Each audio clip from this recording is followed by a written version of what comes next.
What's going on?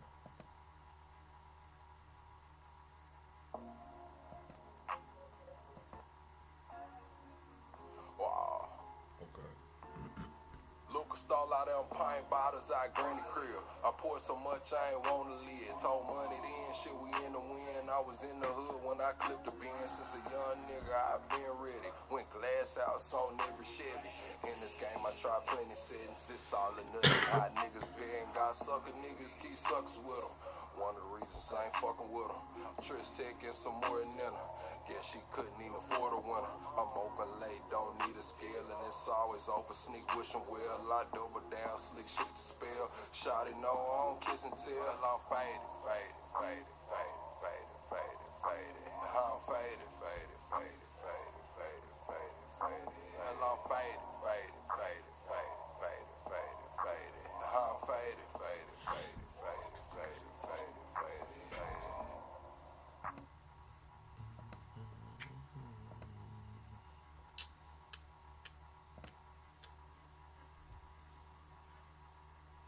Welcome to the greatest damn show on YouTube.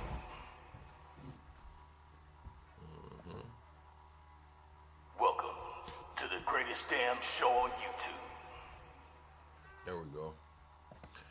Oh, man. Double tap the screen, shut live out. What we doing this morning, chat? Double tap the screen, shut live out. What we doing this morning, chat?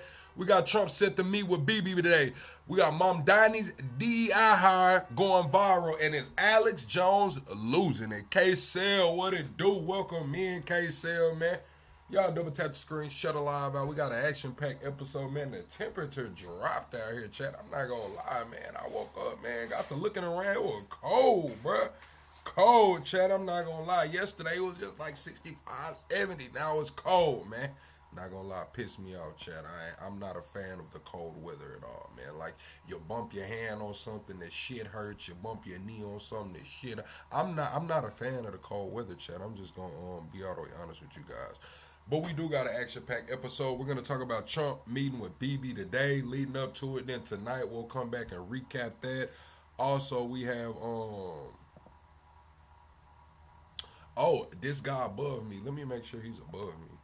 Oh, yeah, all right. This guy above me at 62-year-old. Why is my light flickering, big dog? That's what we're not going to do. 62-year-old, man. This 62-year-old married a 16-year-old in Alabama with her parents' permission. And his ass still in trouble. So we finna get into that. We also have Sheen. They showed the Sheen factories, man. I'm not gonna lie, the Sheen factories is crazy. All those piles and piles of bags. I'm not gonna lie, I might lose it. We got Nick Shirley made his way all the way to Fox News. We'll check that out. And Alex Jones is declaring a war on Candace Owens and those who support her. I seen that clip. I'm not gonna lie, Alex Jones is accusing Candace Owens of being the deep state, and everybody who's around her is part of the deep state and the Democratic Party. I'm not gonna lie, bro. Alex Jones, man, he might be losing. Man. I'm not gonna lie, Alex Jones. I don't know Alex Jones. Shake back, Alex. Shake back, Alex Jones. We gonna see what's up, man. Also, we got a 32-year-old woman is leaving her fiance. Said he did everything right, but it wasn't enough. And she woke up one day and changed her mind about the marriage. Oh my God. And we got Mamdani being roasted of his fire department of New York chief pick. The woman that he chose for the chief of the fire department is causing him a lot of scrutiny. Y'all double tap the screen, shut a live out, whether you just now rolling out of bed or already on your way to work. I hope everybody's having a great morning. We do have the new year right around the corner.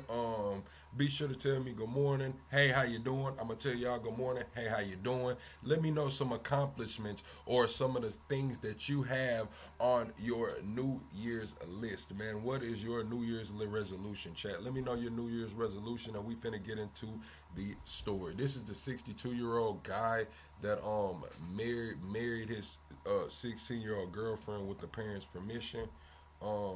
Let's look into this. Story out of Pulaski in Giles County tonight, where a 62-year-old man is arrested and charged with aggravated statutory rape involving a 16-year-old girl. Andy Cordan has been investigating. He joins us now with the details. Andy. Hey there, ladies. You know, according to investigators, Michael Holly married the 16-year-old in Alabama with her parents' permission. Y'all said Nicki Minaj deleted her, she deactivated her Instagram, said.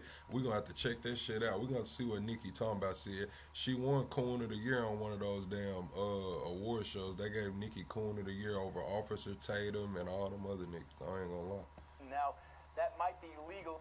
According to investigators, Michael Holly married the 16-year-old in Alabama with her parents' permission. Now, that might be legal in the Yellowhammer State, but it's become a very serious sex crime here in Tennessee. This is the scene on K Drive in Pulaski this past Thursday. It's here after a 2-month-long investigation that Pulaski police take 62-year-old Michael D. Holly into custody. We had some complaints from some concerned citizens about this individual and this relationship. According to investigators, Michael Holly is a grandfather who met his 16-year-old bride at a local musical venue. So the 16-year-old you allege was here in Tennessee and living with him at his house? Yes, sir. And So boom, he's from Alabama is what it looks like. It looks like this guy's from Alabama. He's 62. He goes to a music show in Tennessee, meets this underage girl, takes a liking to her. Her parents okay it. I don't know how long the relationship went on. Her parents was like, you know what? Love is love. Age ain't nothing but a number, is what the hell her parents was on. So he takes this girl across state lines to Alabama and marries her in Alabama. Now, whether her parents told her ass across state line or whether he told her ass across state lines, they went across state lines, got married in Alabama, and I guess they came back to Tennessee as a married couple. And this is where people started making complaints. So what the hell would have went on if they would have stayed in Alabama? That's hold on. What would have went on? What would have went on if they would have stayed in Alabama? 16-year-old's parents condoned this? As far as I know, yes, sir, they were. Investigators tell me they began receiving... Now, chat. I was locked up with this one dude, bro. This one Mexican dude, right? And so he was the porter. If y'all know in the county, the porters are the ones who like get kind of free reign over the pod. They pass out the trays. They get to stay out late, clean the showers, do all that shit. He was a porter, right? So I'm not, you know what I'm saying? I don't know what he in here for. I just come in the pod. He the porter. It is what it is. That's who gonna bring you the hot water or whatever the hell you need when you lock down and the guard's not trying to fuck with you. So, I was talking to him one day, and I go back and lock down in my pod, my not my celly, but the dude next door, and it said to me, he was like, "Hey boy, you don't know what's up with dude?" I'm like, "Hell no, what's up with him?" He like, he give me the rundown. He was like, "Man, you would have to ask him exactly what happened, but that's what I heard." So I go ask him what happened, right? I'm like, "Hey boy, what's up with your case?" He tells me that he has a girlfriend, right? And the girlfriend is under 15. I don't know if she was 14, 13, what. She had a girlfriend, bro. This dude is grown as hell. Said he had a girlfriend and her parents were okay with it. Like, he was living in the house with the family. You know what I'm saying? Like, it's him, her parents, and her. You know what I'm saying? They all living in the house. She gets pregnant. They go to the hospital all together, like, as a damn happy family. They go to the hospital. He cuts the umbilical cord and everything, signs the birth certificate. When he put his pen on that birth certificate, they locked his ass up, man. I told him he had to get up out of there. I'm like, yeah, boy, I ain't gonna lie. You gotta get up out of here, man. You gotta get up out of here. He checked out, went to the, I think he went to EPOD. But, yeah, he was in there, and her parents okayed it, man. He got her pregnant, took her to the hospital, cut the umbilical cord, signed the damn birth certificate, and then they locked his ass up. I think they gave him like 24 years. Concerned tips from the public after Holly married the 16-year-old girl in Alabama, where the standard legal age to marry someone is 18, but exceptions can be made with parental consent. Do they look at any kind of repercussions, the parents of the 16-year-old girl, for authorizing this or condoning this? That's something I'm going to be speaking with the district attorney about, and we're going to still be looking into. While the union may not be illegal in Alabama, detectives say the minute Michael Holly and his teenage bride began living together as man and wife in Giles County, he was committing a serious felony. different states have different laws, and here in Tennessee, you cannot have a sexual relationship with a juvenile with that type of age gap. Detective Jordan Ramsey has spoken to all parties involved. While she will not disclose investigative details, she tells me neither Mr. Holly nor the girl's parents agree with the charges. Did he say anything? Like, I'm sorry, or did he say anything? Like I said, we had a lengthy interview with him. I think he doesn't really understand all what he's done. Did the parents of this girl say anything?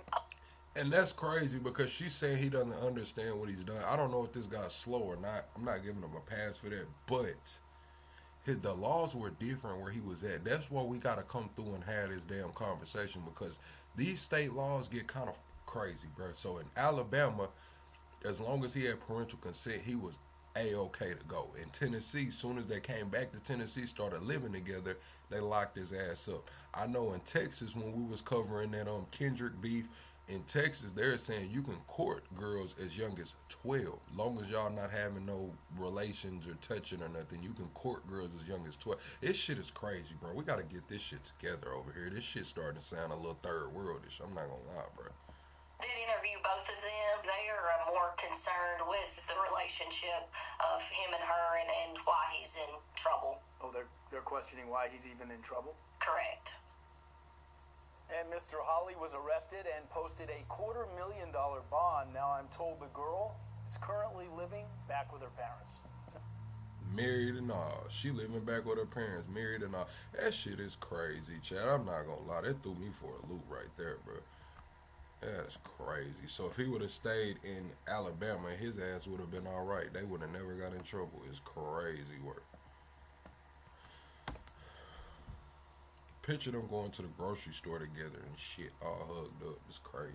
I've been debating sharing this. All right, so this the woman right here, man. She said that her fiance was the perfect man. He did everything right. He put that big rock on her finger, and she said she woke up one day, just didn't want to be with the nigga no more. You know what I'm saying? Wanted to go do her own thing.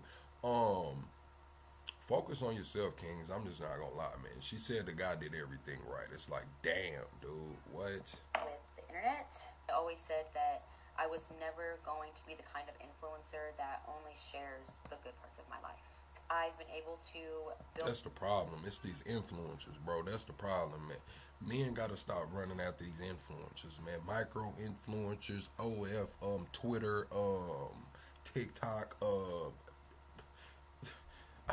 She's gonna leave you, dude. Damn. Platform because I'm authentic. It's really important for me to own my narrative instead of letting people assume and start rumors. Ending my engagement was the hardest thing I think I've ever had to do in my entire life. It's really not the breakup itself that's hard, but it's also having... It's not the break. It's about how you feel. It's about how you look to the world. It looks like you had damn man of the year and you fumbled the damn bag because you wanted to go do whatever. I'm not saying you wanted to go thought around or be a hoe, but whatever the hell you wanted to do, that's why it's not about the breakup of the relationship. It's the outlook. It's how you portray yourself to the world. You don't want people to look at you like you just ain't worth a damn. Let's just keep it real. To like break up with the idea of the future that you planned and grieving that too. And at this big age, 31 years old, it feels like your clock is ticking faster and faster. I think that if sharing my story helps just one person, then it's worth it. I was trying so hard to make it work. Eventually, trying to make it work felt exhausting.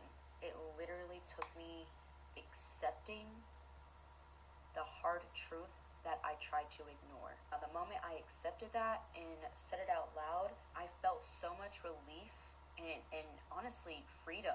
Not because I didn't care. I was finally listening to myself. Now I have to start over, rebuild myself, move out. It's scary. There's a lot of uncertainty, but that's also kind of the beauty in all of this. I get to start over. I am doing my best and I'm figuring it out one day at a time. So that's my truth.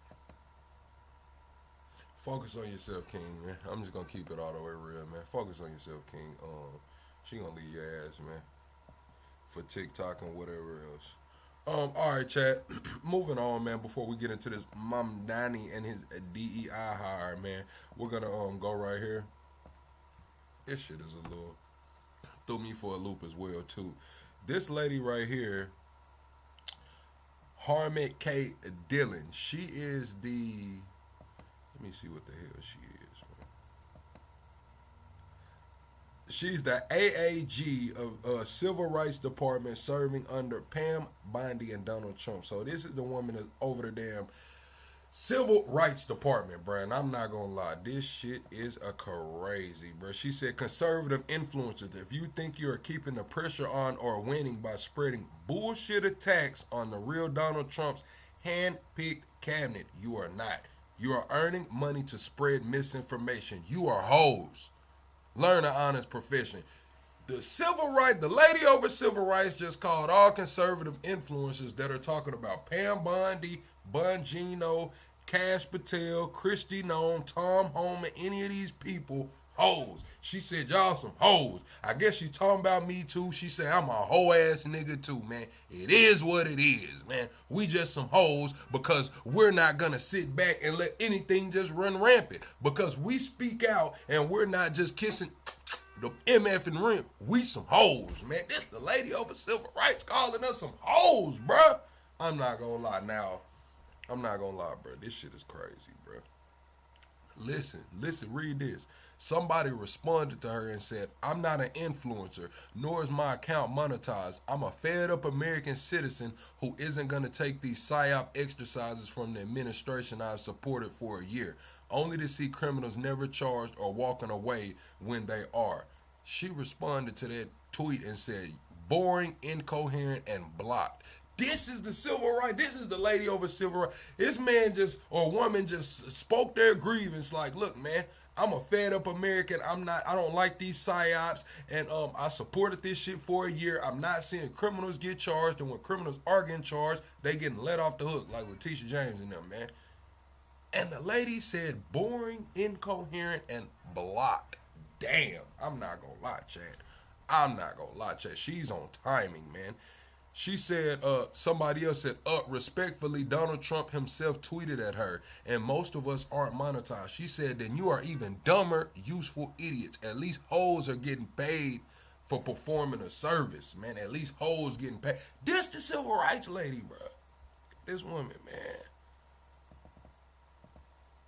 This is her calling everybody hoes and shit.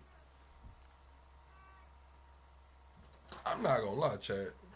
I knew shit was gonna get crazy, bro, during the last election cycle when people just started speaking their damn mind, but never in a million years what I thought we'd have had. This lady right here, I didn't know who the fuck she was till she called everybody hoes. Never that I thought we would have somebody who's over the civil rights shit, man. Calling everybody some hoes, man, for speaking their mind. Y'all some hoes, man. Straight up, that's what she said. Y'all are some hoes, man. I cannot believe that, bro. Like, this shit is crazy, man. Now, if I went around calling her a hoe, said she sucked and fucked her way to the top, I'd be looking at a damn lawsuit, wouldn't I, Chat? Wouldn't I? Now, if I would have, and you remember how everybody was calling Kamala, you know what I'm saying what she did to get her way to the top. Everybody was mad, throwing a fit. Now she can call me a hoe because I don't like this shit. I want to know how you got to where you got. Shit is crazy, bro. Called us some hoes, didn't she? It's called connecting, and it's no long, Chat. sane. This Mamdani DEI high. Let me get the hell out the way from that woman. Let me get away from that woman, man. I forgot what her name is. K something Dillon, man. She said we some hoes, man. Everybody some hoes.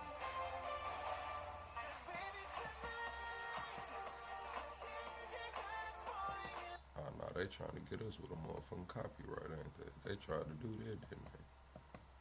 DEI hire.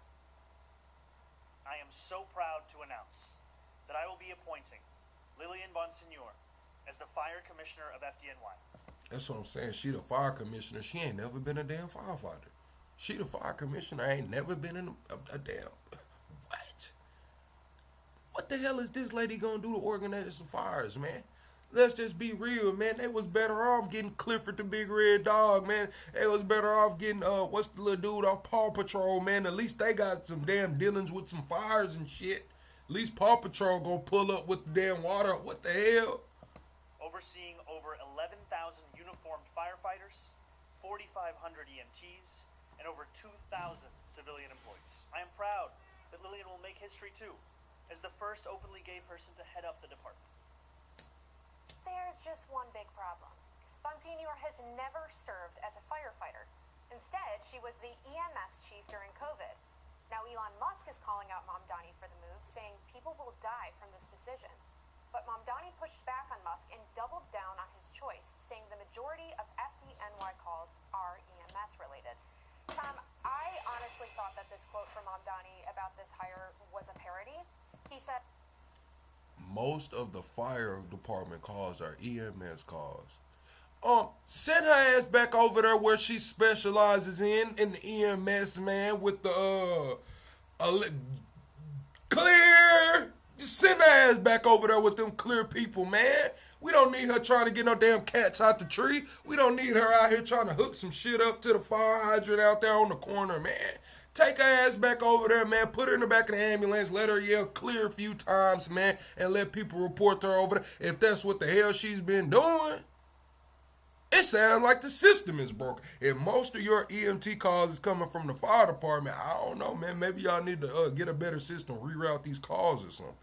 that although she has never served as a firefighter, she is confident that won't matter. How could that not matter? It's such an important job. You would think that maybe a little bit of experience would be a requirement here. Yeah, and was he trying to cover himself there? Because he didn't say, I'm sure she'll do just fine. He said, she's sure she'll do just fine. So we're putting our trust in her. I was just thinking, the people who elected Mamdani, they got here. Mamdani ain't had no damn job, you know what I'm saying? He went straight to mayor of New York, you know what I'm saying? So I guess he's like, well, fuck it, man. Experience don't matter over here, you know what I'm saying? New York, like last June. I mean, it's the youngest New Yorkers.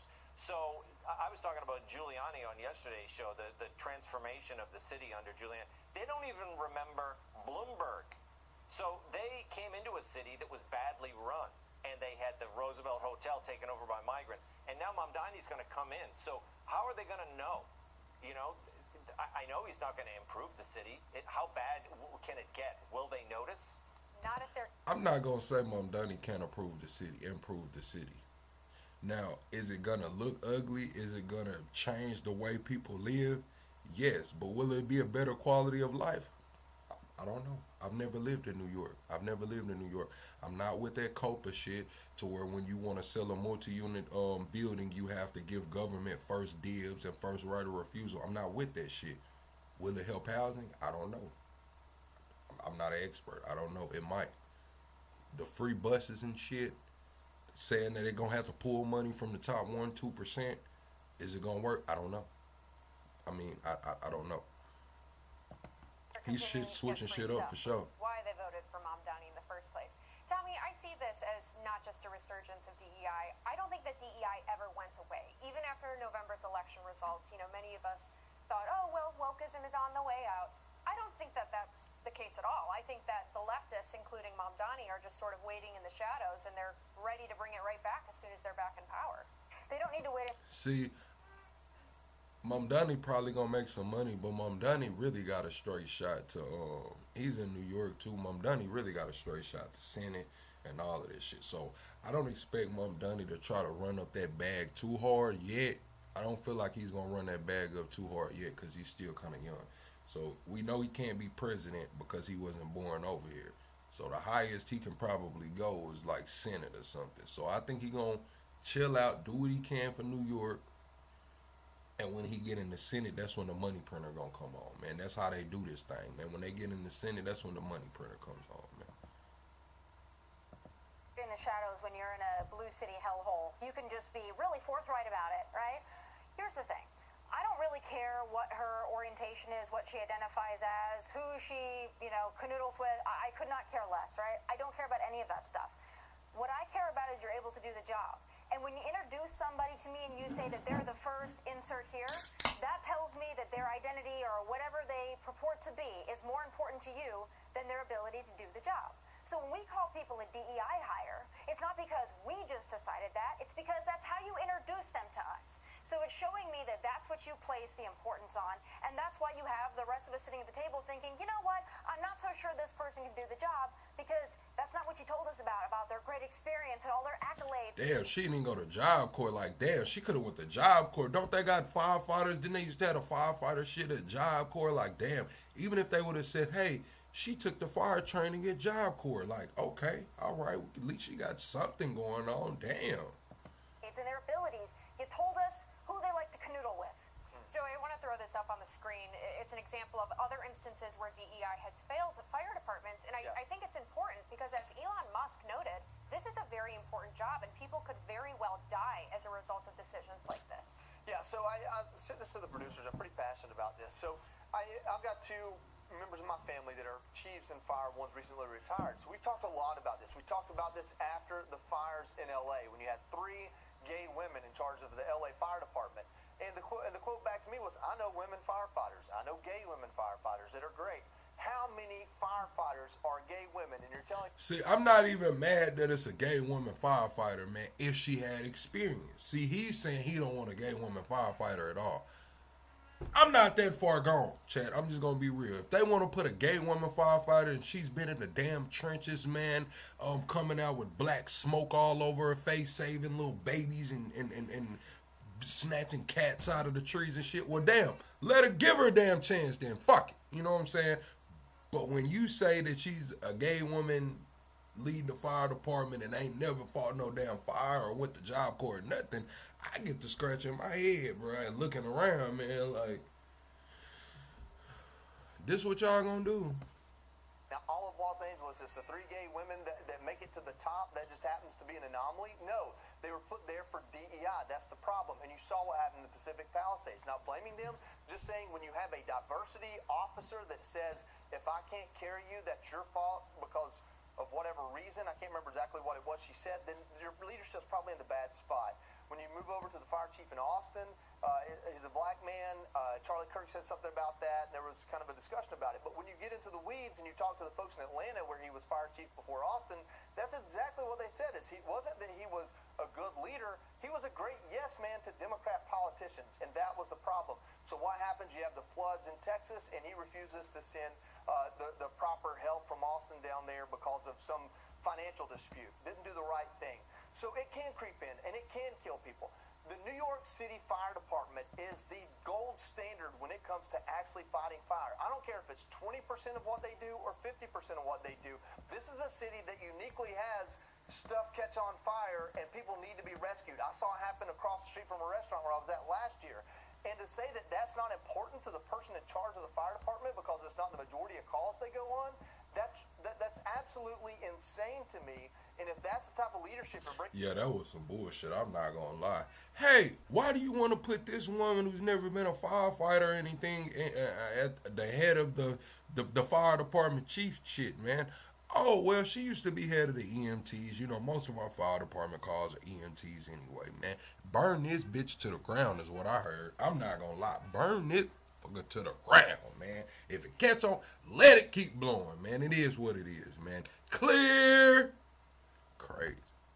The city, I'm going to ask to be on the first floor of every hotel I stay in from now on. Because this is what's, you're not going to lose firefighters the same way you do in other municipalities because this city can afford to pay them to be firefighters full time. But if you took that approach to any small town where firefighters have to go be painters and electricians and other things on their day off, then they would leave because they would not go risk their lives 1 out of every 3 days for somebody who doesn't care of what they do for a living. Leftism has consequences, and unfortunately, sometimes they are deadly. Well, hey, it's Will Kane. Click here to subscribe to the Fox News channel on YouTube. It's the best way to get our latest interviews and highlights. And click to subscribe. All right, Chad. Dr. Kevin Clark Gilliland. Welcome, Dr. Gilliland. We have known each other. Stop the damn video. Stop the show. Stop the show. All right, Chad. This is Kevin O'Leary. I think he's talking about the biggest tax refunds, man. I seen a clip of Kevin O'Leary talking about Steve Jobs, bruh. He said Steve Jobs didn't give a damn. He said Steve Jobs was telling them, they don't know what they want until I tell them what they want, Joining man. us now for tonight's Straight big up, man. Long live Steve Jobs, man. I'm gonna keep it real with you, Steve Jobs. If you out there somewhere and you tapped in right here, they fucking up everything you had going on, Steve Jobs. The vision that you had, the simplicity, man. Look, they ain't done nothing to fix the iPhone since your ass got up out of here, man. Since they took you out allegedly, man, they have not changed. The only thing we've gotten is some new emojis and a little longer battery life and a damn camera, bro. I'm telling you, Steve Jobs, they doing you bad out here, man. Your legacy's tarnished, man. Is Kevin O'Leary, the chairman of O'Leary Ventures. He's also starring in the new film Marty Supreme. Kevin, thanks so much for joining us tonight. We're excited to talk about that movie, but first we want to get into the economy. All right, I think it's always a mistake when either party tells people that things are better than they think they are. It's usually a mistake to do that. We saw it with Bidenomics, and the whole inflation was transitory thing. But it feels like things are getting better if you look at the numbers. Who's right and who's wrong here? And do you think 2026 is going to be this hallmark year that the administration is saying it's going to be? Every administration job owes the economy is a very famous line in politics. It's all about the economy, stupid, and it always will be. But what happened recently, we had 43 days of government shutdown, so the data got a little wonky. People were anticipating what the GDP number would be. Now remember, GDP, gross domestic product, reads two things. Number one is how productive is the economy and how fast is it growing. And why you care about that, doesn't matter where you are in America, is 50% of every dollar around the world comes to America to invest in it because it is the strongest economy on earth. And so this number really matters. It comes out north of 4%, a mind blower, because first of all, we had the wonky data from the lack of 43 days of information, but that's a big, big upside. And so that's really great. No question about it. And the administration will tout that number. And believe me, nobody anticipated it being that big. However, there's a few issues that you're going to hear some criticism about because we're going into in 2 weeks the midterms. I mean, let's talk about it. You know, that's what happens in politics. Now we're going to be looking at all the debates around what matters in the midterms. The economy matters a lot. So does affordability. It's a concept. And healthcare. These are big issues. Well, with silver on this fucking run, gold running, dollars lost 10% of its value in about 12 months, man. Yes, the economy's going to be a big damn deal. It's going to be a big deal. I want to hear what they're talking about. Like, straight up. We're tired of hearing this passing the buck shit. Last time, everything was Biden's economy, man. We don't want to hear about who fucked shit up, man. We don't care about who messed it up. How is it going to get better? Are y'all going to put your best foot forward? That's what we care about. We know who messed it up. We lived it. We were here. We don't need you to keep reiterating who messed this shit. Who's going to make it better? Now, the one thing that is a little bit of a nuisance right now for everybody on a bipartisan basis, inflation's still up there, and it's not going down fast enough. And part of that problem is we got to fine-tune the tariffs. Countries like India, huge market for trading, and countries like Canada with a lot of input things like potash and bauxite that we don't have enough of in America, we're tariffing those and we don't make them. So we've got to kind of fine-tune that a bit and get that inflation down. But right now, this administration has a pretty good scorecard on that GDP number. Wowie zowie, kids, that was a huge number. Kevin, I don't want to get into economic theory, but Newsweek put this piece out. They called it the Great Decoupling. They said that we see this phenomena in our economy where the GDP grew, but jobs did not. They stayed kind of flat. And it's rare that you'll have that much growth without job growth as well. They point to things like investment in AI and basically tertiary spending from the middle and upper class. But, you know, looking down the road, is it the thing where jobs will catch up to that? Like, say, no, it's the circle jerk of money, man. They're circle jerking this money around, man. They're investing here and there, pumping and dumping the damn markets to the moon. And that's why it looks good, but it doesn't feel good. You know what I'm saying? It looks wonderful. Doesn't feel real good. It's a damn circle jerk, man. We're tired of this shit. Yeah, people are investing a lot of money in it now. Eventually jobs will come from it. What are your thoughts on that? Well, AI is really interesting because it affects all 11 sectors of the economy. And we're probably only in the the first or second inning. There's only 50,000 jobs being debated in terms of them being lost to AI. But I'd argue that it's the same narrative we had. What it do, Marvin? We said television would replace radio. Everybody loathes change, but AI is a very powerful, productive tool for both margin enhancement in the S&P, which you're starting to see, which is good. That's a reading of the economy, the S&P 500, but also for productivity. And so these jobs are being shifted. I mean, I think you'd rather be doing something that pays you 3 times more if you're being trained on AI than flipping hamburgers. So there's going to be robotics and automation and taxis and burger flipping and pizza making and everything else. Blame it on AI, but the economy itself is looking forward and thinking this is a good thing. There is some disruption. There's gonna be burger flipping, pizza jobs and shit. Kevin O'Leary, man, like, I know you've been doing this shit a long time, but to me, the average American that has a little platform, that sounds like bullshit, bro. You sitting here telling us to double and triple down on learning our AI skills when they're saying AI is going to do anything that's not physical labor. Anything that you can do 100% remotely will not be here in 2 or 3 years. And you're sitting here telling us to double down on this shit while, for what? For fucking what? Then you talking about burgers being flipped and all of this shit. That's not going to be there too much longer. We just seen the guy come out and say they can build 70% of a house right now without a human. 70% of the house is done without a human. Then we got shit like Boxable out here and shit. Wait till they start making all the Boxable factories automated and shit. Then only thing you're not going to need shit, man. They're going to make the Boxable, man, through automation. They're going to load that bitch up to one of those diesel trailers that's self-driving diesel trailer. They're gonna pull it up on your plot of land, and only thing they're gonna need is you, Uncle Earl, and little Billy Bob to unfold that bad boy, man. Straight up, what are you talking about, Kevin O'Leary, man? Like, yeah, you're talking from a point of privilege, dude. Straight up, man. Sometimes these people have lost touch with fucking reality, dude. But the reason the American economy continues to have this productivity and GDP numbers like this may be 20%, 15, maybe a little bit more really assigned to AI, and that's a good thing. As long as the Chinese don't beat us on power, and that's another fight we have to look forward to in the next 2 years. Kevin, you mentioned affordability. People are still upset that prices are too high, and I don't blame them after 4 years of Joe Biden's inflation crisis. But what should Trump do next year to bring those costs down? Not just the inflation rates, but, to deflate them and bring...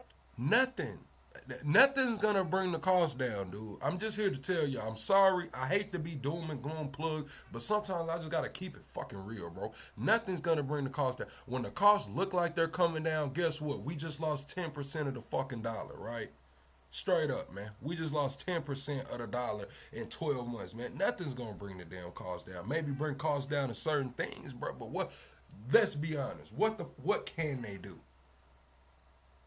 It's looking like all options have been exhausted. Until they get ready to reset this damn currency, man, put us on this CBDC, man, it's going to be the same fucking story, man. We're tired of hearing it. It's not going to get better. It's not going to look any different until the whole fucking system changes. So until y'all actually roll out this CBDC, not saying that I'm for it, nothing's going to change, man. Inflation's going to creep up. Prices going to creep up. We're going to go to the grocery stores, get beat over the fucking head every holiday or so. They'll lower gas prices so we can travel and feel good about traveling and shit. But that's about all, man. Bring them back to where they were, even to pre-2020 levels. Well, the first thing that can be done very quickly, and he can do this, is look at every tariff placed on every product that we don't make ourselves. So could that be a banana? Could that be a pineapple? Could that be potash? Could that be bauxite for aluminum? Whatever it is, put a moratorium, tariffs to zero on that, and immediately those input costs go down and give you some relief. CBDC is a central bank digital currency. CBDC, central bank digital currency. That's the system that they're getting ready to put us on, and it's not gonna get better until they put us on it. Like we've been talking about this shit since 2015, 2016, 2017, man. They kicked the can too far down the road. There is no coming back. It has to be anew. That's why they talk about this acceleration and shit, burn the system to the ground so the phoenix can rise from the ashes, man, all of that shit, man. Straight up, Chad. We're too far gone. 40 trillion, man. Look, man, I don't know if we actually realize how much $40 trillion is, man. They're gonna have to reset this shit, man. Straight up, man. And until that happens, I don't see the shit getting better. I'm just gonna be honest. We can tout all of these systems and all of these smart moves that we can make and shit. This shit is just buying time, man. They're running the market up and down, making money whether it goes up or down, buying their damn time, getting their ducks in a row until they pull the rug out from under all of us, man. Pull this shit out from under all of us, man. Immediately within 90 days to this inflated cost. That could include protein. It could include food goods that are imported from other countries that are being tariffed right now. It's a fine-tuning that has to be applied. And now's the time to do it because you really want to go into the midterms, which is only months away, with those costs coming down. People look at what's on the kitchen table. They look at their average cost of living, and those things are measured every single day, and that's why you want to get those out of the way. It's a political, but also an economic situation, some of it caused by tariffs. Fine-tuning will solve this problem. Click here to subscribe to the Fox News YouTube page to catch our hottest interviews and most compelling analysis. You won't get it anywhere else. All right, Chad, let me get my damn gimbal back up. You said XLM. I had a little XLM, you know what I'm saying? I ain't finna put y'all all in my business, but I've been at XRP for a while, you know what I'm saying? Quant, few things like that. Quant, XRP, Hedera, XLM, little ETH, Bitcoin. It is what it is, though. But let's move on, Chad. Let's move on. This shit is crazy, man. This boy this man Kevin O'Leary just told us some wild shit, bro. Some wild shit, bro.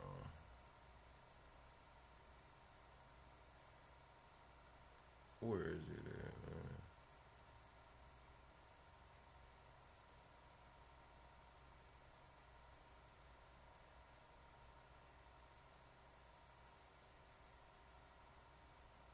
Boom. Here go the Godfather AI. Now we got Kevin O'Leary talking all this shit. We got Bernie Sanders doing sit downs talking about this the oligarchy he been yelling about for 30 fucking years. And now we got the Godfather AI sitting down. Man, this shit is crazy, bro. The hell is wrong with these people, man?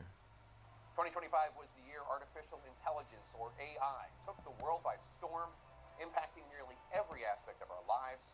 Time magazine named the architects of AI its persons of the year, crediting them with, quote, transforming the present and transcending the possible. You talking about you really don't need money, just donate that shit to the channel then. Put this shit to a good cause, chat. I just got a monitor over here and shit. I'm trying to get the HDMI cable to, you know what I'm saying, get together with the computer so I can have a monitor and shit. I got a microphone in there. I just gotta do some shit to get the mic. Donate to the channel, man. We getting it together over here, man. You don't need money anyway, so donate to the channel. Straight up. AI has an enormous potential to change our world for the better, driving innovation and productivity, accelerating scientific breakthroughs, and helping to solve our most intractable problems. But AI could also make millions of jobs obsolete and fuel the loneliness epidemic, and further warp our ability to distinguish between fact and fiction. So today, in a special episode of State of the Union, we're going to devote the entire hour to this one topic: how this technology is upending the status quo. Man, and get dude on here. Credited with laying the foundation for the AI revolution, the godfather of AI, Nobel Prize-winning computer scientist Jeffrey Hinton.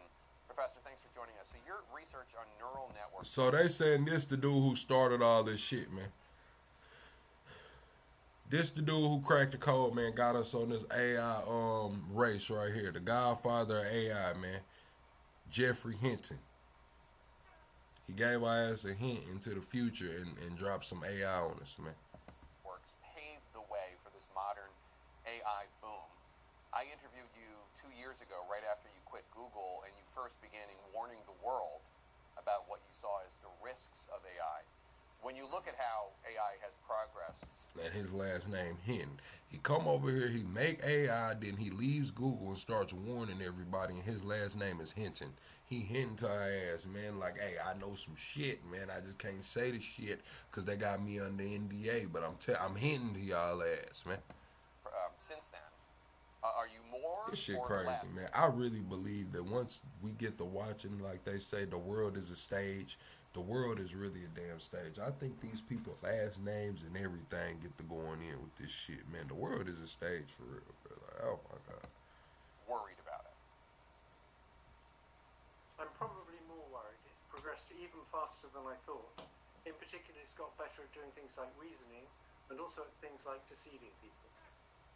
By deceiving people. So an AI, in order to achieve the goals you give it, wants to stay in existence. And if it believes you're trying to get rid of it, it will make plans to deceive you so you don't get rid of it. So AI already lying. We've been hearing about it. Damn, that shit punched me, Chad. I ain't gonna lie. Woo. But we've been hearing about AI lying, right?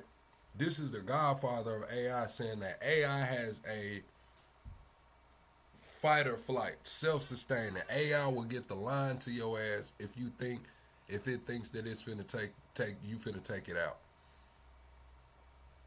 That's a problem. And that's a problem I don't think they'll ever weed out.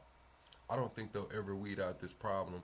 We'll be revisiting this problem in 5 years. We'll be revisiting this problem in 10 years. We'll be revisiting this problem when they say, oh, it's out of our control. There's nothing we can fucking do. The writing's on the wall. CEO Jensen Huang said recently about AI, quote, every industry needs it, every company uses it, and every nation needs to build it. This is the single most impactful technology of our time. Do you agree with that assessment? I agree that it's the single most impactful technology of our time, yes. Do you think the AI revolution could have a similar impact on society as the creation of the internet or even the Industrial Revolution in the 18th century, or even bigger than that? It's going to be bigger than that, Chad. It's going to be bigger than that. Yet, see, people aren't realizing that the AI revolution is creating a new species, bro. When there are 100 million to 200, 300 million people running around linked, hooked up to Neuralink or one of its competitors, and they become transhuman, instant 200 IQ, downloadable skills and shit, this is going to be a new species. Whether we want to agree with it, whether we don't want to agree with it, when you break this shit down fundamentally, these folks is finna be different. In every way imaginable. Different. I think it's at least like the Industrial Revolution. The Industrial Revolution made human strength more or less irrelevant. You couldn't get a job just because you were strong anymore. Now it's going to make human intelligence more or less irrelevant. Now, and we in the media tend to focus. And I've never heard this man talk. He's saying it's going to make human intelligence more or less irrelevant. See, the way I would have thought about that would be just systems and computers. Like everything you walk in there, it's like the Jetsons or Jimmy Neutron, whatever. Fucking Dexter's Laboratory, just computers everywhere. Everything's going crazy. But now in 2025, when he says intelligence will be irrelevant, I think it's the neural. They're gonna link you up, man. 200 IQ, it doesn't matter. You could have just had a 68, 70, 95 IQ yesterday. The moment they hook your ass up, you 200 plus, as long as you can pay their subscription. Because if y'all think they not finna put this shit behind paywalls, you're stupid, bro. You probably get basic IQ for $29.99 a month. You get advanced IQ for about $79.99. It's gonna be like a damn Grok subscription, man. It's gonna be like a damn Grok subscription, man. If you want the best AI, that bad boy is gonna. If you want 200 IQ, man, you're gonna be paying about $450, $500 a month, man. Straight up. Right. Focus on some of the downsides of AI. There are positives, obviously. Otherwise, you wouldn't have worked on it early on. A lot of people people are working to use this technology to benefit humanity as well, to lead to advances in medicine and the like. But you think the risks from AI outweigh the positives? No. So there are a lot of wonderful effects of AI. It'll make healthcare much better. It'll make education much better.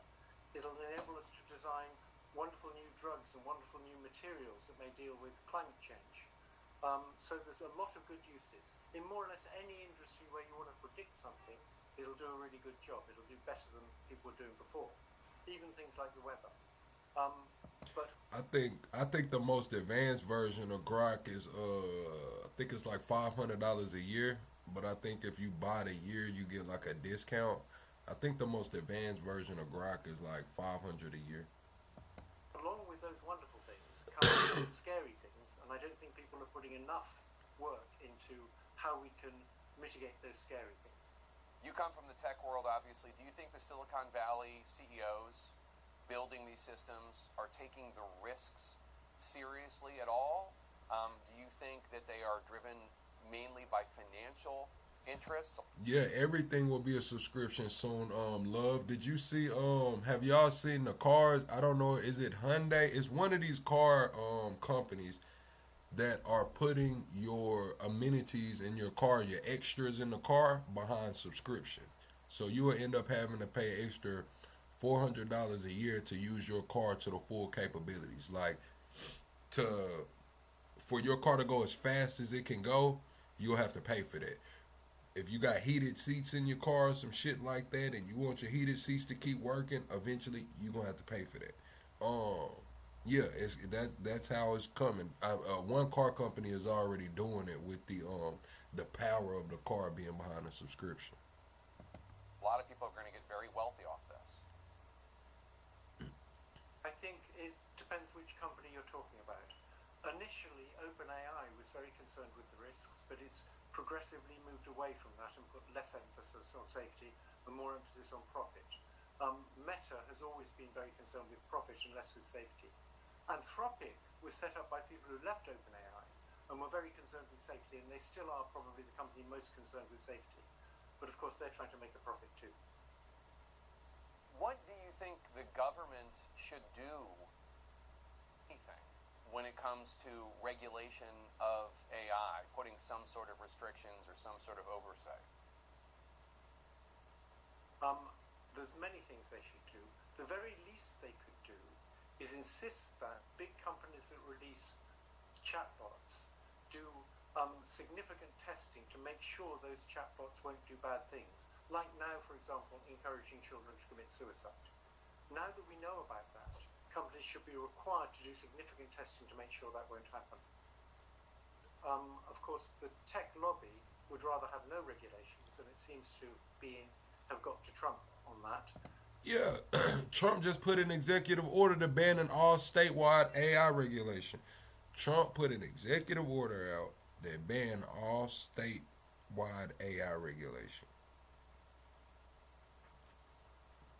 Now, I'm just going to be real with y'all, Chad. I got to say it. I thought the Republicans were anti-big government. I thought the Republicans were leave it in the states. Oh, they say Trump used to be a Democrat. I'm just saying, bro. I'm just saying, bro. And so Trump is trying to prevent there being any regulations, which I think is crazy. Can you know these CEOs? I don't. When one of them learns that an AI chatbot put a child into suicide, that stops them. What is it that, I mean, my impulse would be, well, holy smokes, stop AI right now until we fix this so not one other kid dies. But they don't do that. Can you explain to us what their thinking is, if anything? Well, I don't really know their thinking. I suspect that they think things like, well, there's a lot of money to be made here. We're not going to stop it just for a few lives. But I also think they may think there's a lot of good to be done here. And just for a few lives, we're not going to not do that good. For example, for driverless cars, they will kill people, but they'll kill far fewer people than ordinary drivers. So it's worth it. Tech, you have said that you think there's a 10 to 20% chance that AI takes over the world. People at home might hear that, they might think it sounds like science fiction, it's alarmist, but that's a very real fear of yours, right? It's a very real fear of mine and a very real fear of many other people in the tech world. Elon Musk, for example, has similar beliefs. You wrote that 2025 was a pivotal year for artificial intelligence, for AI. What do you think we're going to see in 2026? I think we're going to see AI get even better. It's already extremely good. We're going to see it having the capabilities to replace many, many jobs. It's already able to replace jobs in call centers, but it's going to be able to replace many other jobs.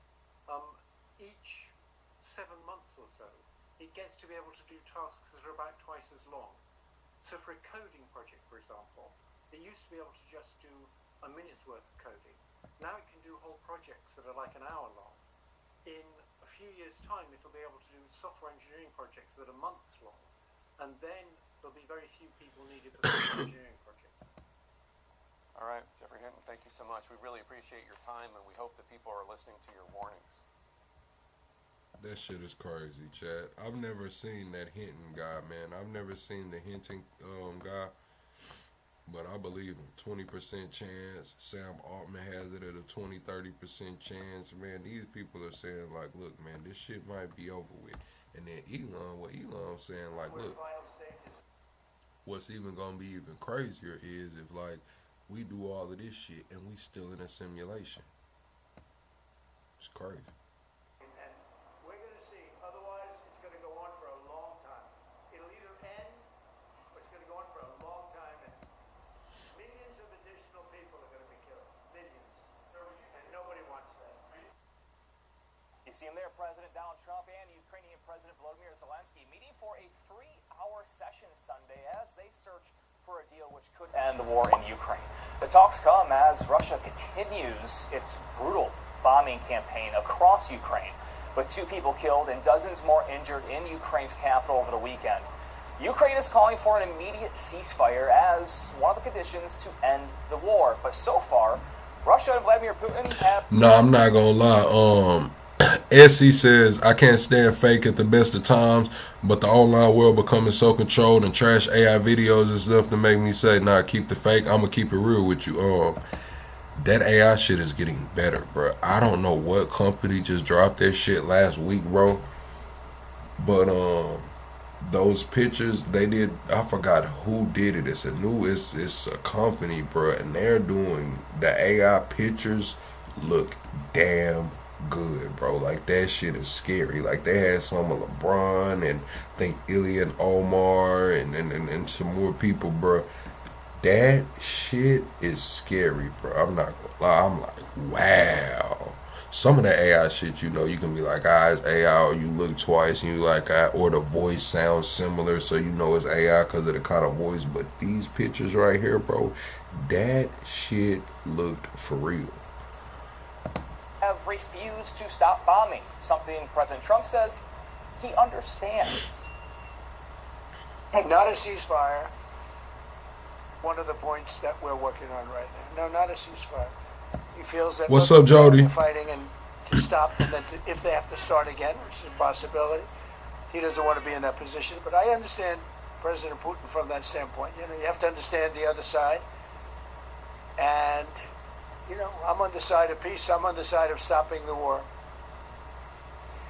Joining me now, William Taylor, former U.S. ambassador to Ukraine. Ambassador, thank you so much for taking the time to speak with us this morning.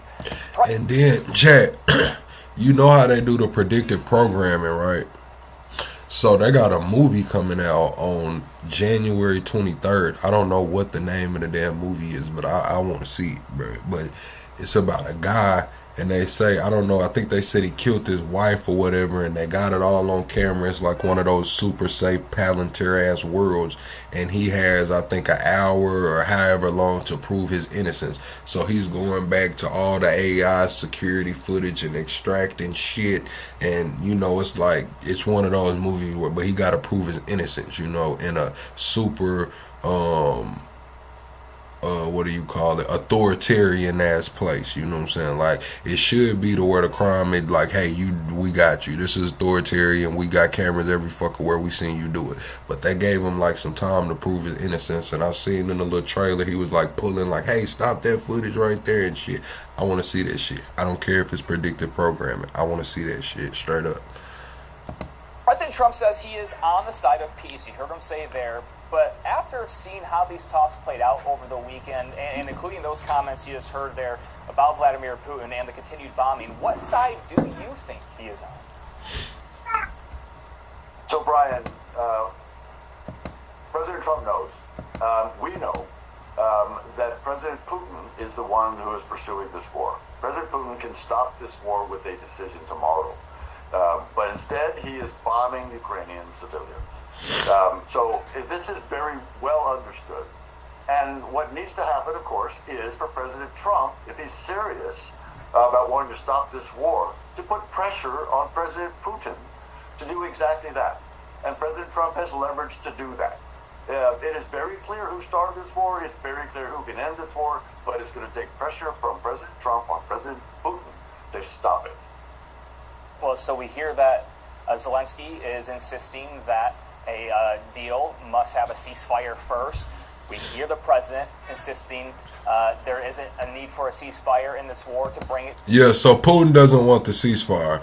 Zelensky's calling for the ceasefire. Putin's like, look, man, we in the middle of fighting. What the hell we gonna stop fighting for and then have to start back fighting in case some shit goes on, man?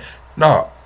But I think that's because Zelensky wanted the U.S. to occupy the nuclear facility, the one that they're fighting over now. Zelensky proposed, hey, we withdraw from there, Russia withdraws from there, the U.S. comes in and occupies that during the ceasefire peacetime and shit. And Putin's like, nah, hell nah, man. To an end, but we know toward the end of the Israel-Hamas war, one senior White House official told the Washington Post President Trump was using, quote, maximum pressure on Israel to accept a ceasefire and hostage deal to end the war. Why do you think the president was willing to use maximum pressure to get a ceasefire in that conflict, but not this one? Well, Brian, you answered that. You've answered it exactly in the question. That is, in order to get the war to end, in order to get Putin to stop killing civilians in Ukraine, in order to stop all the damage. All right, chat. We haven't done a live poll in a minute.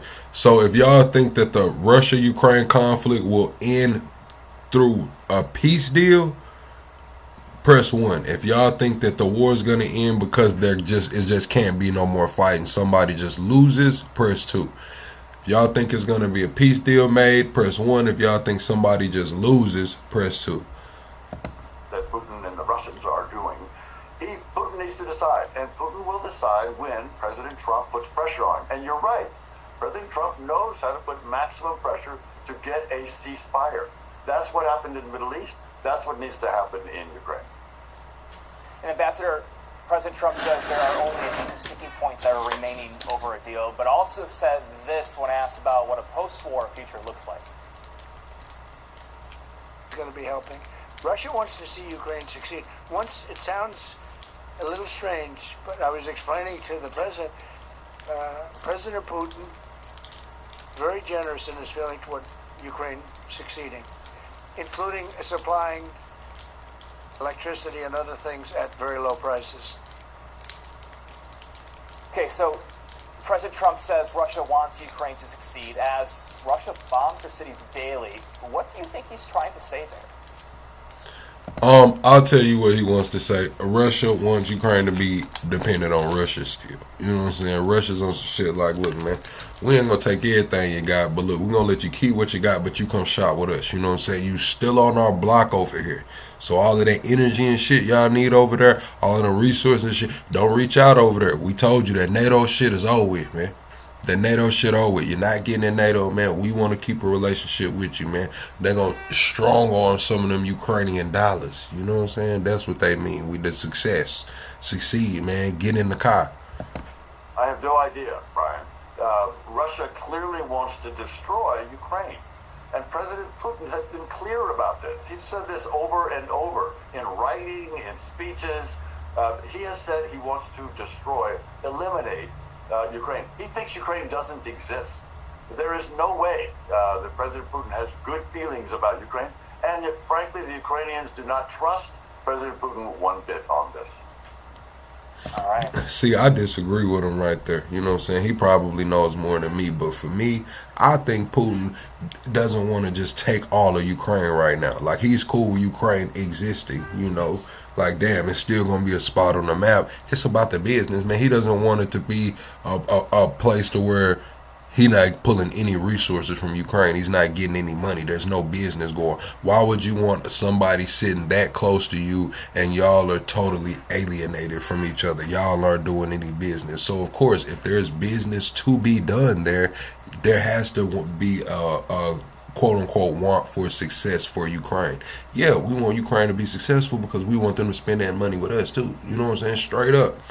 if money's being exchanged, it's some success going on. It's mutually beneficial. Now, if it's completely cut off, it is what it is.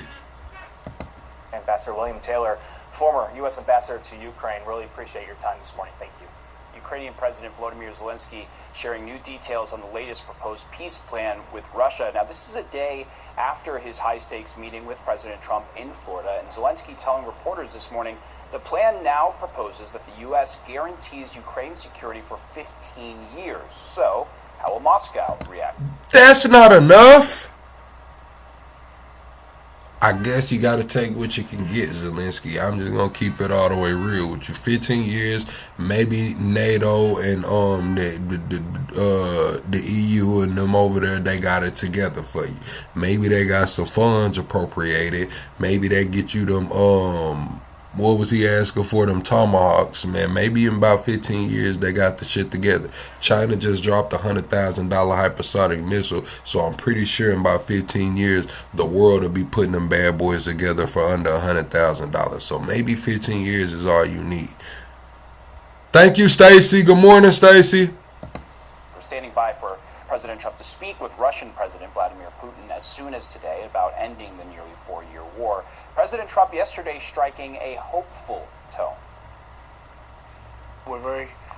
We could be very close. There are one or two very thorny issues, very tough issues, but I think we're doing very well. We made a lot of progress today, but really we've made it over the last month. This is not a one-day process deal. This is very complicated stuff. CNN's Claire Sebastian is tracking all of this for us. So, Claire, I mean, we've seen President Trump and Zelensky obviously side by side touting potential progress and, in some cases, optimism. But where do we stand right now? What is the latest here? Yeah, so I think, look, behind those warm words and positive noises, it's clear there is still a lot of work to be done, Omar. That 90% or 95% done numbers that we hear from the Ukrainian president mainly, I mean, I think it's semantic because the 5 or 10% that are left are the biggest issues, the issues mainly of territory and then the Zaporizhia. I'm going to keep it real. They had a video circulating Putin and his army fatigue the other day, man. I'm going to keep it real. They say when Putin put that army fatigue on, man, shit gets serious, man. I seen Putin sitting down in that green over there talking to some folks, man. Did y'all see that? Plant, Europe's biggest power plant that Russia forcibly seized at the beginning of the war and has occupied ever since. That's another of the major sticking points. So I think, like, I'm just gonna be all the way real. I couldn't picture Trump right now in no army fatigue, man. I can't picture Biden at his age in no army fatigue, man. Seeing Putin in army fatigue is like, hey, man, yeah, all right. That is where we stand right now. In terms of next steps, we had just in the last hour or so from the Kremlin spokesman Dmitry Peskov says that the next follow-up call after the Zelensky meeting with Trump, another call between Trump and Putin will happen very soon, he said. So we are waiting to hear about that. And President Zelensky this morning, speaking to journalists, has also said that he hopes for a number of next steps, including... Yeah, I said that. You said Russia having Ukraine isn't changing our life. It damn sure isn't. That's why I was saying from the very beginning, like, it's a sad situation, but we got some problems at home right now. You know what I'm saying? Like, straight up, it's a sad situation. They poured a lot of money into that shit. Zelensky's second in command allegedly ran off with $100 million.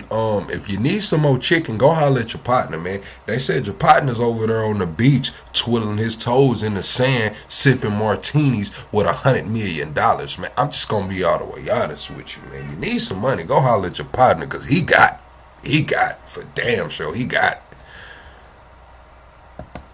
More meetings next week at advisor level, progressing then to talks with the European leaders under the coalition of the willing, and then talks in Washington here with What's up, Joe? And President Trump. And then he says at that point he will be ready to speak to Russia in any format they choose. But of course we have no sense from Russia that they are ready for that, or that they are changing their position in any way. So I think, you know, again, despite those warm words and positivity, that conciliatory view that we got of those talks in that press conference, there were some issues for Ukraine. President Trump saying, you know, things are not going well on the battlefield, I'm paraphrasing, so maybe it's worth them making a deal. That really echoes a line that we've been hearing. That's what I'm saying. Trump has been saying the same thing every time Zelensky come over here. Y'all remember when the guy, they was in the Oval Office, the guy was like, oh, did I just broker an arms deal between Trump and Zelensky? Because Trump was like, yeah, we'd be interested in them drones. Zelensky was over there trying to get the Tomahawk shit. Then what did Trump say? He came right back out and reneged on him. In real time, reneged on him, was like, you know what, we kind of need our Tomahawks, and that was before we had announced Venezuela. Remember, that was before we knew what was really going on with Venezuela. That's when Trump and the guy was in there, the reporter was like, oh, did I just broker an arms deal? Y'all don't remember that? Crazy. Anyways, I don't know, man. I don't know, man. Trump's trying to get the hell out the way, man.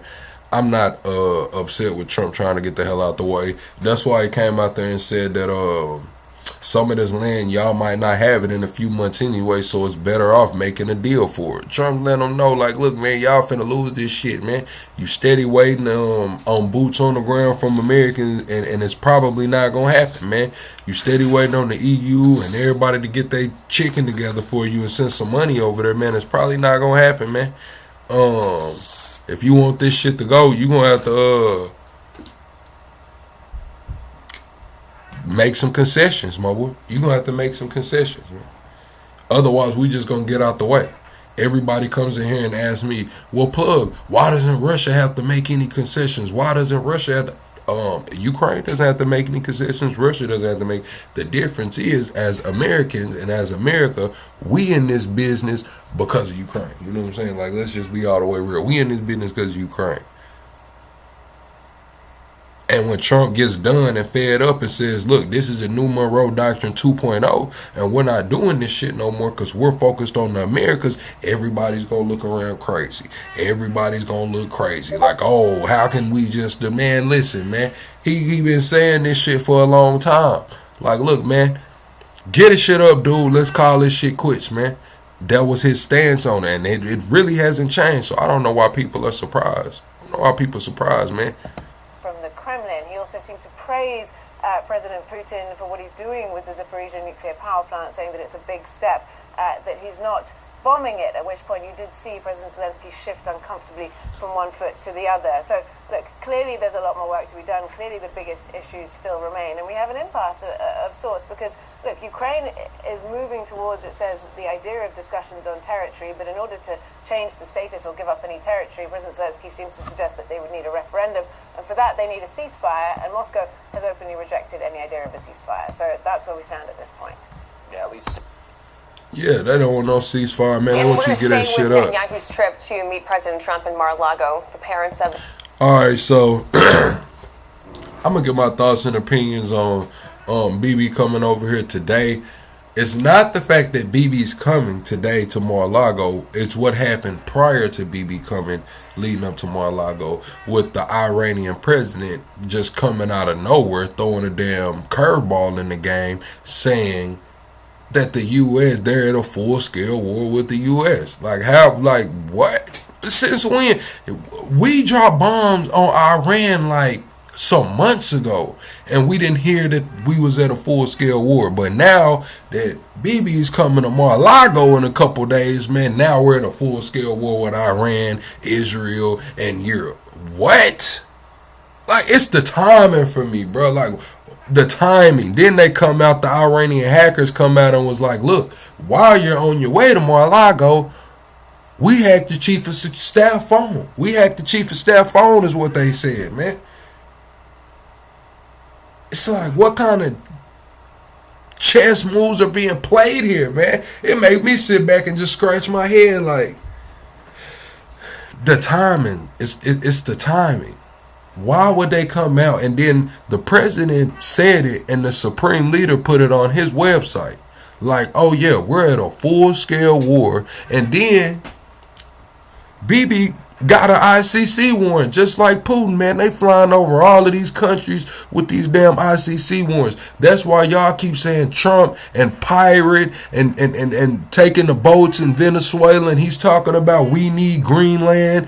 Just put some more helicopters over the Caribbean. Y'all talk about, oh, he's going to be a war criminal, man. These folks don't give a damn about what the ICC talking about, man. They flying right over them countries, man. They don't give a damn, man. They having their way with this shit, bro. I don't know when people are going to realize. I can't say it any other way. I know y'all want me to be in here and maybe I'll start wearing my blazer and shit, my suit again, bro. But these people are having their way with this shit, man. They don't give a fuck about no ICC warrant, man. None of them. Straight up. The last remaining deceased hostage held by Hamas in Gaza will also meet with Trump today. Israeli police officer Master Sergeant Ron Gavili was awaiting surgery on his broken collarbone when the October 7th attacks began. And despite his injury, he joined the fight, single-handedly taking out a large number of Hamas terrorists before being taken hostage himself. Ron Gavili's father, Itzik Gavili, joins me now. Itzik, thank you so much for getting up and talking to us this morning before you meet with the president at Mar-a-Lago. What are you hoping comes from this meeting today? Good morning. We hope and we wait until don't come to Mr. Trump and not to the second steps. Must to finish this deal with the Hamas to bring Ronnie home. Must to come home before come the second steps. This is what are we looking for? Okay, that's the hostage family. I was wondering who this guy was. I guess this is a family member of one of the hostages. We are here and we want to bring Ronnie home. Don't leave him there in Gaza. Burying them. You're not going to stop until that happens. I know the prime minister. He's going to be flying. Your wife is actually, Ron's mother is going to be flying with Benjamin Netanyahu. Have you met with Benjamin Netanyahu previously? Yeah, we met. Are you going to be a part of this? Yeah. We right now here, Florida, and we're looking forward to see Mr. Trump this afternoon and to talk to him and tell him we must to bring Ronnie home. Be the deal without Ronnie because you have to bring all the 48 and now they bring only 47, so they don't make the deal. Deal is without Ronnie is not the deal. Did you think it was going to? Did you think it was going to take this long for this to happen? Yeah, we don't know. Yeah. We don't know. We hope no. We're just waiting and looking for. This is the most important things for us and for all Israel. Came out to save Israel. Now we have to save him. We can't leave him there. I know. I can't imagine what you're going through, but I know that you and mother, you are holding out on hope, and you refuse to talk about him in the past tense. You talk about him in the present tense. Yeah. Tell us why. They don't know so much about him, where he is. They don't know, and we have really many questions. And this is the why, until they didn't bring him home. So we don't know. This is the point. We must to bring him home and to see what's going on. Then we will see. After we will see it. So. And Itzik, what are the next steps? You guys are going back to Israel, back home on Thursday. What happens then? keep fighting for this. We keep fighting. We already, for us, the 7 October is, we are still in the 7 October until now. We didn't forget the 7 October, we're still in the 7 October. Other people forget it, but we not forget it, we are still there. We live it every day. Every day we live there. And we work on to bring Ronnie home. This is the only things we have. For us, all this, it must to be. It must to be unforgettable. Don't forget it. For all of the world. Well, I certainly hope you get the answers and what you want out of this meeting today. And my prayers are with you and your family. Thank you. We appreciate your time, Music. Thank you, and we appreciate it. God bless. Thank you very much. Thank you. I'm Steve Ducey. I'm Brian Kilmeade. And I'm Ainsley Earhart. And click here to subscribe to the Fox News YouTube page to catch our hottest interviews and most compelling analysis. All right, chat. Let's see. I was gonna move on. What's up, Dorsey? This is Nick Shirley has made it all the way to Fox News, chat. I'm not gonna lie, man. Nick Shirley made it all the way to Fox News. Elon retweeted Nick Shirley yesterday, and the video. Hold on. The video that Nick Shirley dropped on X, right? The video we watched the other day about the daycares in Minnesota. Nick Shirley uploaded that to X, and with all the shares and all the big creators sharing it and Elon sharing it, it's got over 100 million views in like 2 days, man. It's got like 100 million views on X in 2 days now. It's like a 35-minute video. Like, he finna get some chicken for that, bro. Then he's all on Fox News and shit. Now, I'm not gonna lie. This is crazy, Nick Shirley.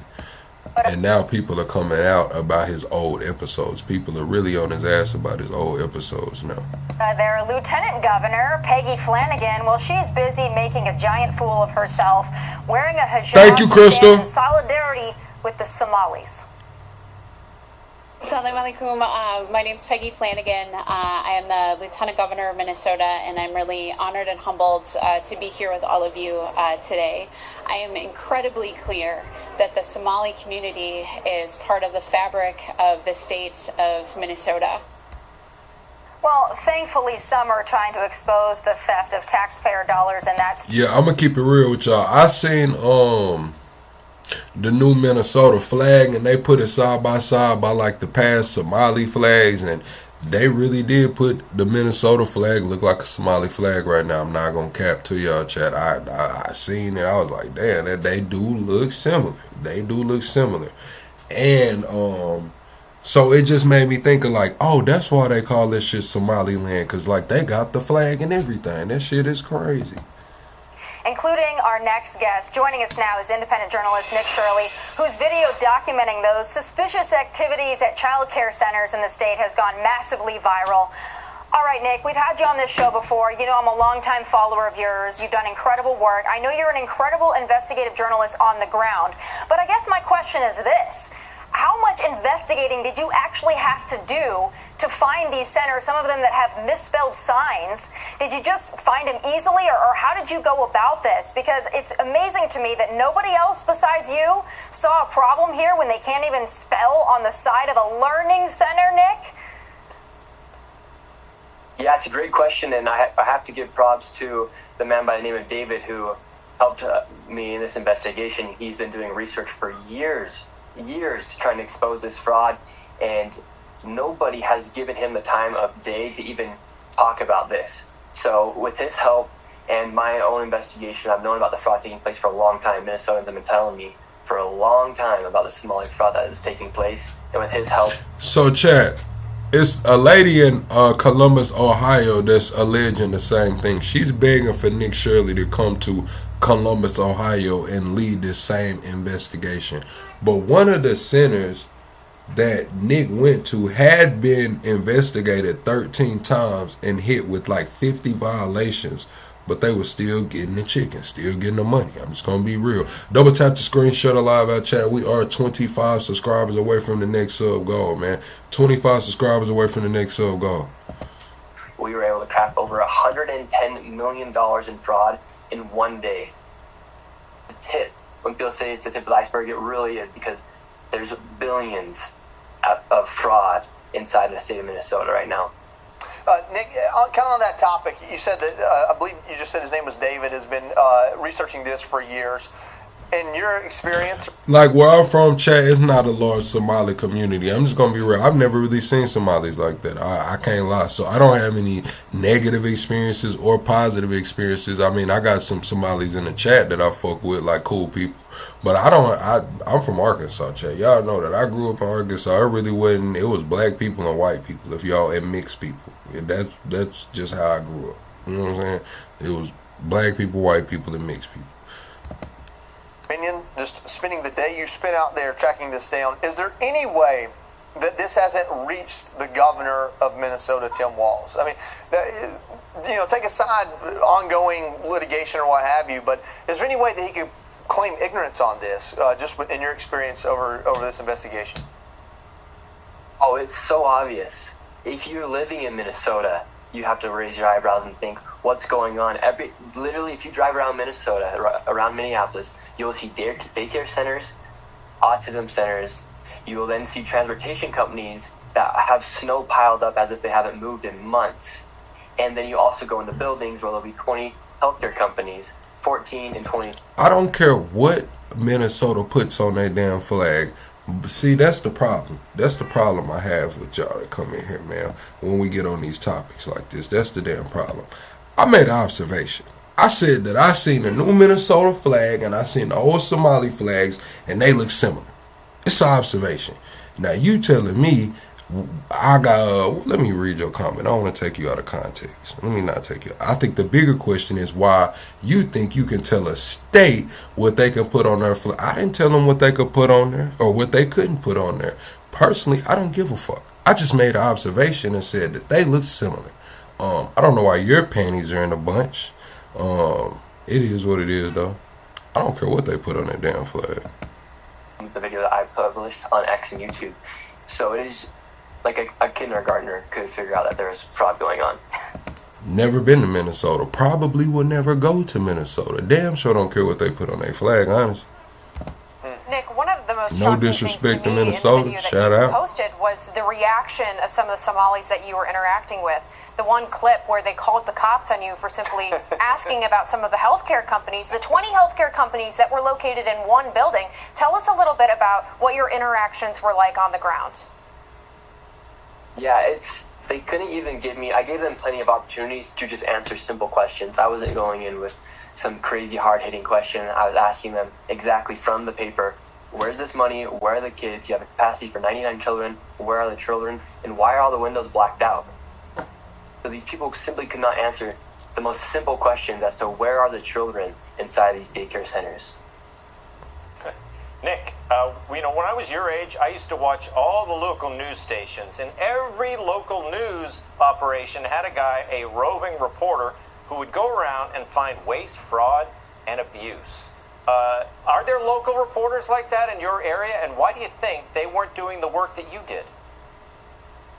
I don't know. They're scared of being called nowadays because it's Somalians that are committing this fraud. People are scared of being called Islamophobic, racist, in which has nothing to do with what's going on, because fraud is fraud. It doesn't matter if it's a black person, white person. Man, I'm gonna be all the way honest with you. That's kind of how I feel about it, but not it exactly. I feel like this, man, or I think this. The fraud had been going on for years. Eventually, people are gonna get put onto it. If the shit had came through the black community like that and it was going down, hey, look, the black community would have done it as well. If the shit was going on like that and the white community knew it was going on like that, the white community would have done it as well. If the Latinos could have got their ass in on that billion, what was it, 1.56 million a year for these damn they would have got in on that shit too, man. Listen, fraud sees no color. It's just right now, it's the Somalis' time to atone for their fraud. When it was PPP and everybody was talking crazy about the niggas, nobody had nothing to say. Nobody had. When it's these mayors and shit, stealing 40-50 million from the city funds, I get on them white folks' ass. When Trump pardoned them, I get on his ass. Like, you gonna let these folks steal 70 million and get a part? Right now, it's just the Somalis' time, man. Your ass got caught, man. It is what it is, man. An Asian versus Mexican. Fraud is fraud, and we work too hard simply just to be paying taxes and enabling fraud to be happening. Yeah, Nick, I mean, it's stunning. Congratulations again on your video, by the way. Well-deserved. All these people are finding it and finding you and all the good work that you do. But Governor Tim Walz is pushing back on the investigations into the Somali community over the massive welfare fraud that's happened under his watch. Take a look at this. This is what happens when they target communities for their own benefit. This is what happens when they scapegoat.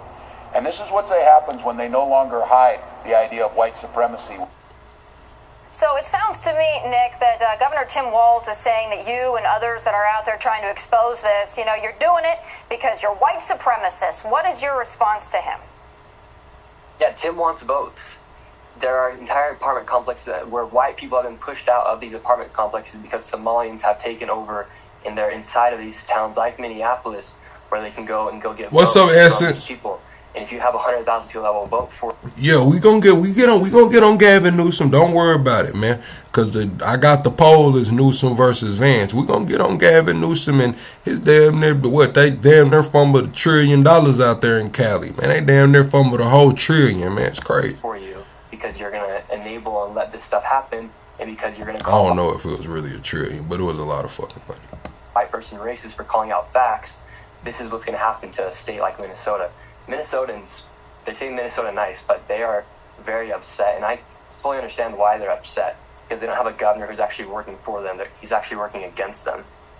Nick, your video's been viewed 93 million times. What do you think will be the result of this? Do you think that things will change? I know what the result of is going to be. A big-ass check from Elon, man.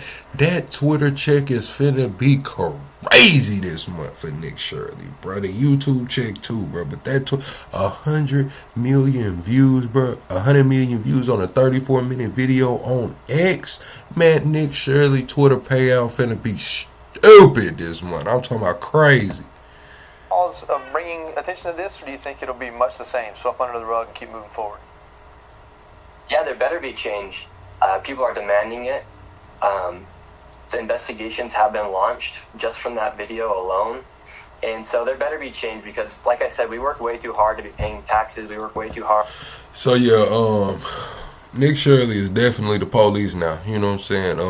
I'm just going to be all the way honest. Not saying he was a thug or something and he can't do, citizens work, citizens arrest and shit. I don't think Nick Shirley ever claimed to be a street guy. You know what I'm saying? But Nick Shirley's for sure the police now. I'm just gonna be all the way honest with you. We seen him out there with ice, and I thought I was like, damn, is Nick Shirley the police? Then we seen the scammer in New York up there selling the damn bags and shit. He ended up getting deported, and they was clearing it out. Now we got him over. Listen, man. Hey, listen. Nick Shirley, investigative journalist. You know what I'm saying? He is that. Nick Shirley, get your ass locked up too. To be not knowing where our money's going, and at the end of the day, people in the government, they work for us. We don't work. Thank for you, them. Essence. And so it's their responsibility to hold these people accountable. And so if there's not something that's happened, people are going to be very frustrated. And so if President Trump's watching this, it's time to really get down to nitty-gritty and to make a difference in this place of Minnesota that is pretty much like Somaliland right now. Nick, this was such an important project. Tell us a little bit about what you're doing next. What's your next project that you're going to be taking on? Yeah, I mean, I don't want to reveal too much, but the fraud exposing will continue. There's lots of things happening here inside of America and across the world. And so just showing people what things are, matter of fact based. I'm not trying to make things right or left. Thank you, Nancy. Show everybody things as they really are, fact based. And you can say whatever you want. You can use all sorts of hate words and whatnot, but at the end of the day, my job is just to show people things as they really are. I'm not trying to put a right-wing twist or a left-wing twist on things. I'm just trying to show people things for as they really are.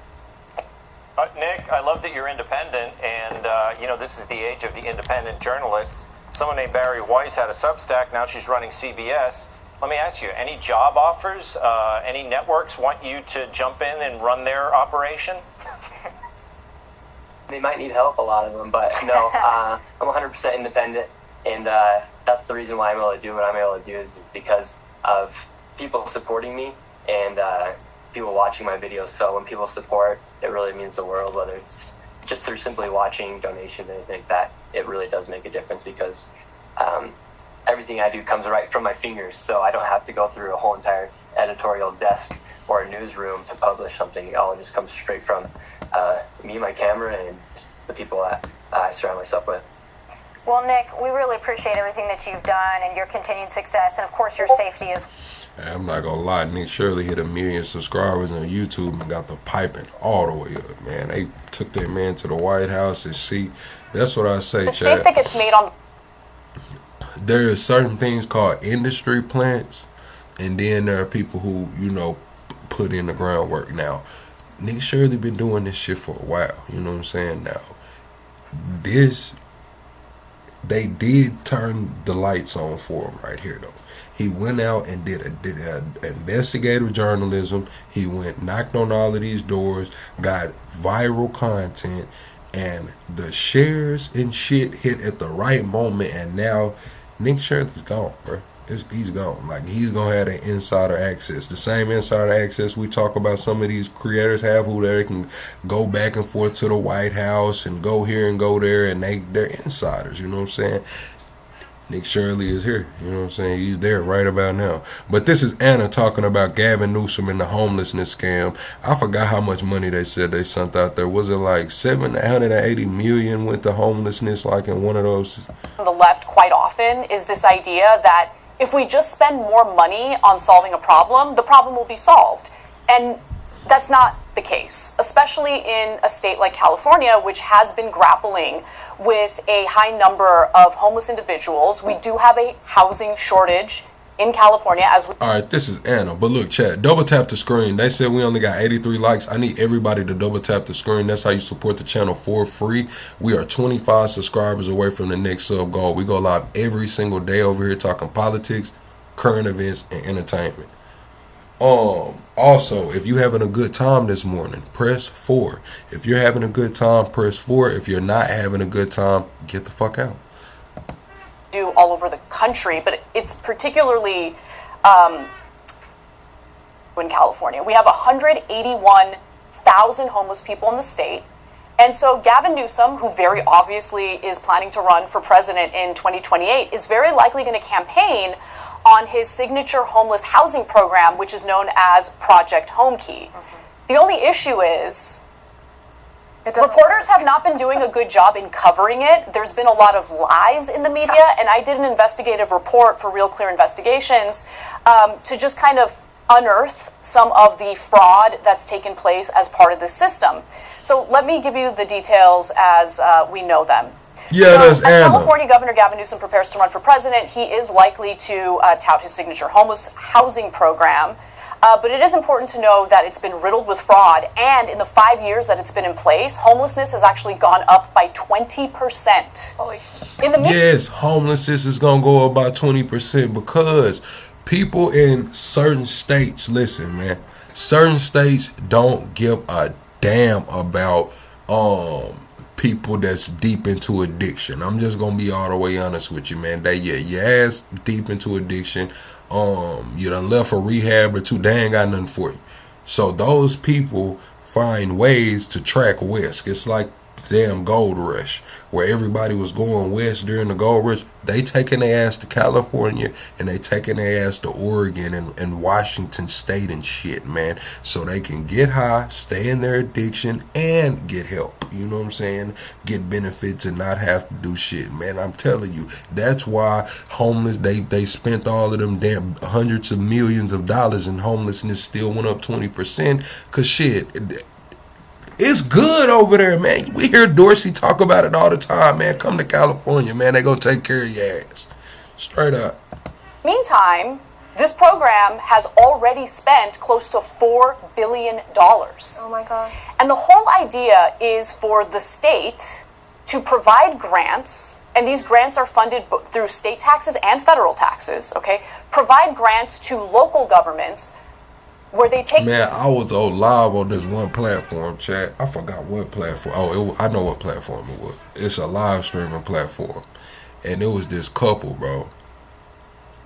They was walking from, like, I don't know. Let me pull up a map. Because I'm not, you know what I'm saying? U.S. map. They was walking, man. They was getting high. Like, they was some, you know what I'm saying? They was in their addiction. And they walked from, Idaho to Oregon, man. They walked from Idaho to Oregon, man. They walked for like it was longer than 5 days. It had to be like 15 days, man. They walked from like Idaho to Oregon. Like, it was cold as hell. Like, I'm talking about, and they was going there so they could, you know, get the benefits of being out there, man. Take the money and they use it to buy excess hotel buildings and motel buildings, basically commercial real estate. And the whole idea is to convert those properties into apartments or housing for the homeless. And the other idea is, well, since these buildings already exist, it'll be cheaper to have more housing available because you're not doing new construction, right? You're just converting these units to have kitchens and to ensure that they abide by both state and federal regulations. Those regulations stipulate that you must have a kitchen in every apartment unit, for instance. But here's what happened. There's all these developers involved and all these nonprofits involved. The idea... But see, you know, those places, like, now I ain't gonna just say Oregon, but like in California and a lot of those places, the weather be good like 75-80% of the year, you know what I'm saying? So they are okay with, you know, sleep. And I ain't gonna say that it's the ideal situation, but they make do with sleeping outside and under bridges. They make do with that shit, you know what I'm saying? Like, you get somewhere where it's cold and, you know, the weather, and people wake up in the morning and they not here anymore, man. They're frozen. They're gone. Up during the COVID pandemic. And during the COVID pandemic, there was this real fear, it was a justified fear, that homeless individuals living in tight quarters, whether it's in shelters or homeless encampments, are going to spread the virus, and that risks their lives. So what the state did is they started renting out excess hotel and motel rooms on behalf of the homeless, so they have a place to stay and shelter in place. A few months into that program, Gavin Newsom's like, you know what? I want this to be a permanent program, and instead of renting out rooms, why don't we just buy the buildings? It's way smarter to buy the buildings. It'll be cheaper, because think about how much it costs to stay in a hotel room.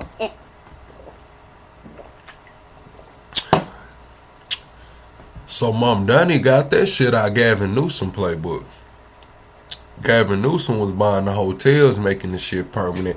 Now Mamdani wants any multifamily building to give the government first bid, first picks on buying it.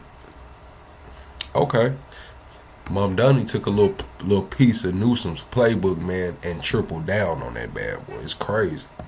Each night, right? It's going to be more than what typical rent would be. So apparently he announces a few months into this Project Room Key program that he's now going to pivot to Project Home Key and make the program permanent. And this is where the real trouble starts to come in. So the state claims the program has created almost 16,000 permanent housing units, which isn't true, that will serve over 175,000 people. But since the state doesn't track outcomes, they don't, whether people placed in housing saw their lives improve or if they returned to the streets, the program's effectiveness is unclear, according to a critical 2024 state auditor's report. And despite spending close to $4 billion on the program, again, homelessness has increased by 20%. It's insane. We now have 181,000 homeless people in the state of California. And that's because this housing first model, it just isn't enough to deal with the complexities of homelessness. It's not simply people need a house. No, for this program, it's the root cause. What is the root cause of homelessness? Because that's a Band-Aid. We'll get to that. Yeah, we'll get to that. But for this program, you said he wanted to buy the buildings and just... running a hotel is not just owning the building. There's a lot. I'm not even gonna speak on it, chat. Y'all saw what I saw. That's crazy. Into running a hotel, you have to actually manage it and maintain the rooms and clean them out and do the changeover. The building doesn't do that by itself. That's true. Yeah. What did he do? Did he actually buy the operating program? No.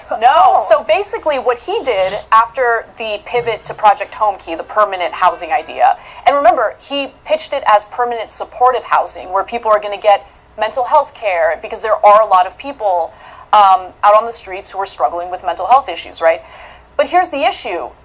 He didn't provide any funding at all for the operations of the actual buildings or for the supportive part of the permanent supportive housing, meaning the actual mental health care, drug rehabilitation, anything like that. For $4 billion, they could have just purchased homes and given them to people. I know, but even that wouldn't be a solution. No, it's not. I'm not suggesting it. I'm just saying at least I'm not trying to drill down on your report. But No. Let me give you the details. Hold on. I know I'm taking forever to explain it. There's so much. So basically, local governments are tasked with paying for the supportive housing part of it. And here's the issue. Local governments will contract out to nonprofits in order to carry out this work, and the nonprofits have been engaged in fraud. Same thing Mamdani's talking about.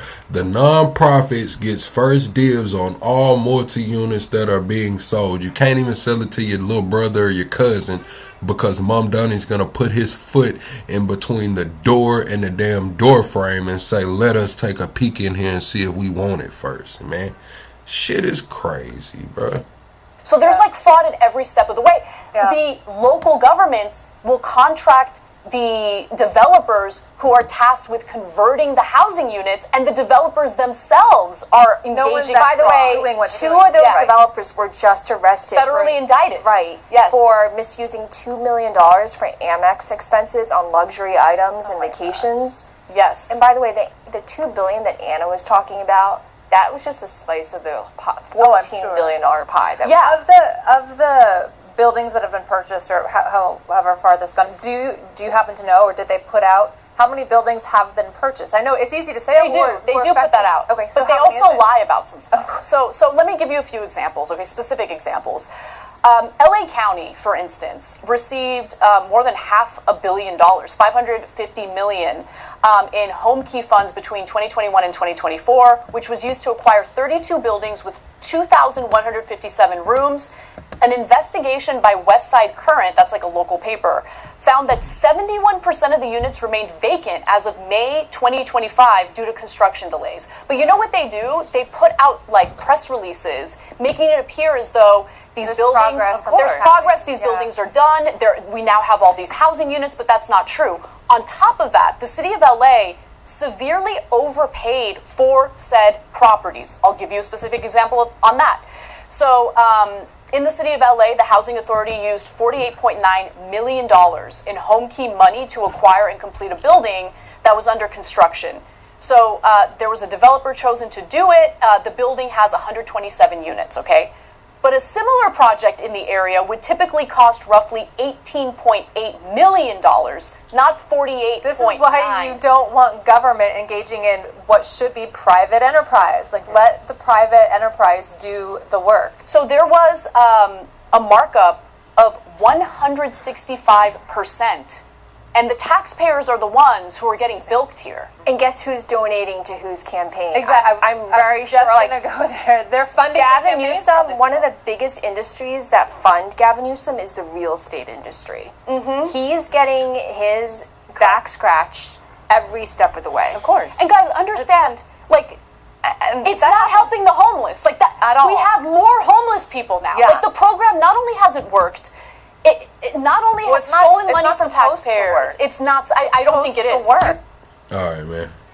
We get it. Gavin Newsom fucked it up. Meanwhile, a federal judge has temporarily blocked the Trump administration from detaining and deporting a British-born researcher whose work focuses on combating online hate and disinformation. The Trump administration has accused Imran Ahmed of trying to censor American viewpoints with which he doesn't agree. Ahmed is a lawful permanent U.S. resident, a Alex, CEO of the Center for Countering Digital Hate, a research organization dedicated to preventing online harm to children and the spread of anti-Semitism on social media. Secretary of State Marco Rubio stated on social media that Ahmed and four other Europeans named by the State Department were barred from traveling to the U.S. because Rubio claimed they, quote, have led organized efforts to coerce American platforms to censor, demonetize, and suppress American viewpoints they oppose. Later today, there will be a call with the judge to determine the next steps in the case. And Imran Ahmed joins us now. Thank you so much for being here.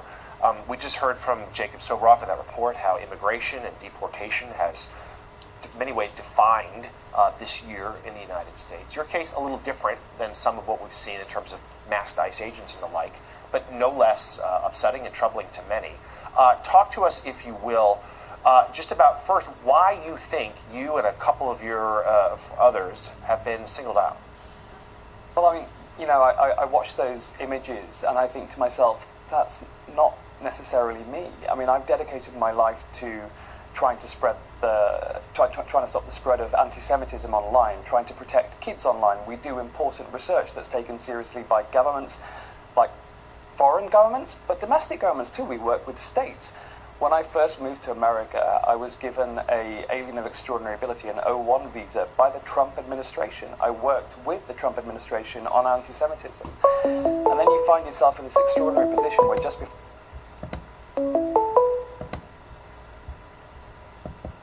Call from.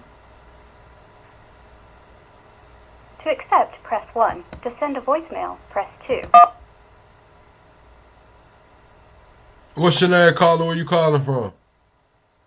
Good morning, Plug. This is Essence. Oh, good morning, Essence. I was finna hang up on your ass. I thought you was a troll. What's going on? Okay, so I just called to chime in on the California homeless problem. Okay. I think it's very disingenuous for Anna to sit her ass up there and tell half of the story. Okay. Okay. The California homeless problem started basically in 2008 when they had all of the subprime loans. A lot of people lost their homes. California does not have rent control. So those people lost their properties, then they went back to renting. So if your landlord decides to put your rent up $300 after you've been there for 6 months or a year, they can do it. Most rentals in California are month to month opposed to annual leases. That's number one. They do have a federal HUD program out there. However, the homeowners choose not to lease their properties or rent their properties to people that receive HUD vouchers. So what they did was they had a bunch of buildings, because it's not a lot of new builds in California. They don't have the land for it. So what they did was they had a lot of new buildings, and what they did was they designated X amount of spaces within the apartment complex for low-income people. So you may have a building that was built in the 30s, 40s, or 50s. 5 of these units, it may be a 25-unit building. 5 of those units in that building have to take people on based upon their income so that they qualify for low income. Mind you, the other 20 occupants of that building, they don't have rent control. So if the landlord decides to go up on the rent $200-300 within the next 60 days, 90 days, they absolutely have the right to. And people are working their jobs and they don't have the money to pay for the increase of the rent, which will leave them homeless or scrambling for somewhere else to move. When you first move in California, it is customary and standard in that state to pay first month's rent, last month's rent, and a deposit, and you need to be making 3 times the amount of the rent. So let me ask you this. The average rent, Let me ask you this. So if you got to pay first and last month deposit, how are they raising the rent on you? Is it the lease is up? Is that what you're saying? The lease will come up and they'll raise the rent to either like, hey, either you're going to pay this increase because your lease is up or we'll just get a new tenant. Is that the situation? Or like you saying they're raising the price while these people are like in lease? Or are they doing month to month? Like what's going on there? Customary to be month to month in California. It's not customary to have an annual based lease in California. You see what I'm saying? Mm-hmm. So yes, they will raise it. And even if you get your lease, let's say you've been there for a year, you're not, most times they don't tell you, oh, you need to sign a new lease. It just turns into a month to month. That's standard practice. That's what they most likely do. But there is no rent control.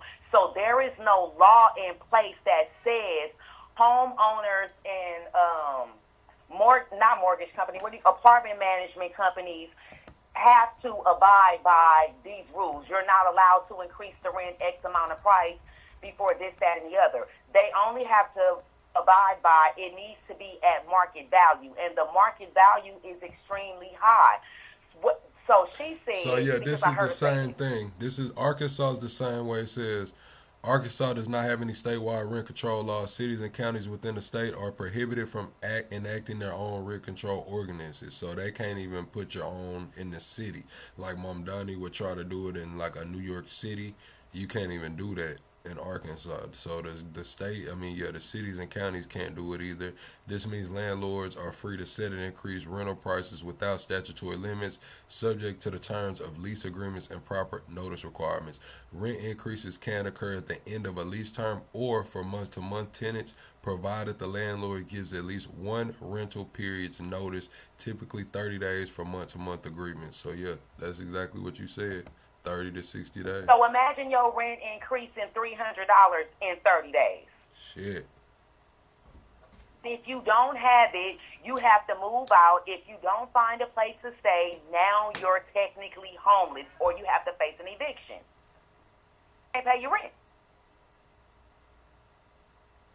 That's some bullshit. What I didn't like that she said, she was like, keep it privatized. That is what got the state in the situation that they are in now, because they opened up the real estate market to private businesses. So the corporations started buying the apartment complexes.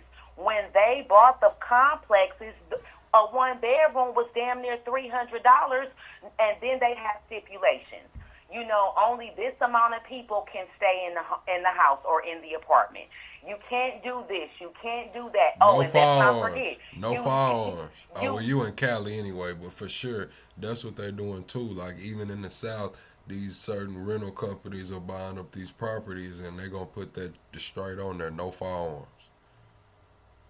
Then they're telling you, mind you, you still have to pay first, last, and a deposit. And you need to make 3 times the amount of the rent. So if your average rent is $3,000, how much are you paying just to move in? 6,000 minimum. Is making that. If they let you split the deposit up, you know what I'm saying? Sometimes they'll have a move-in special, like where they'll waive the first month, you know what I'm saying? I see that a lot. You don't see that in California. That's shit that you see in the South. That's not nothing you see. You don't even get a stove and refrigerator in your old apartment in California. You have to come with your own. Yeah, that's why I'm tried and true, man, in the South, man.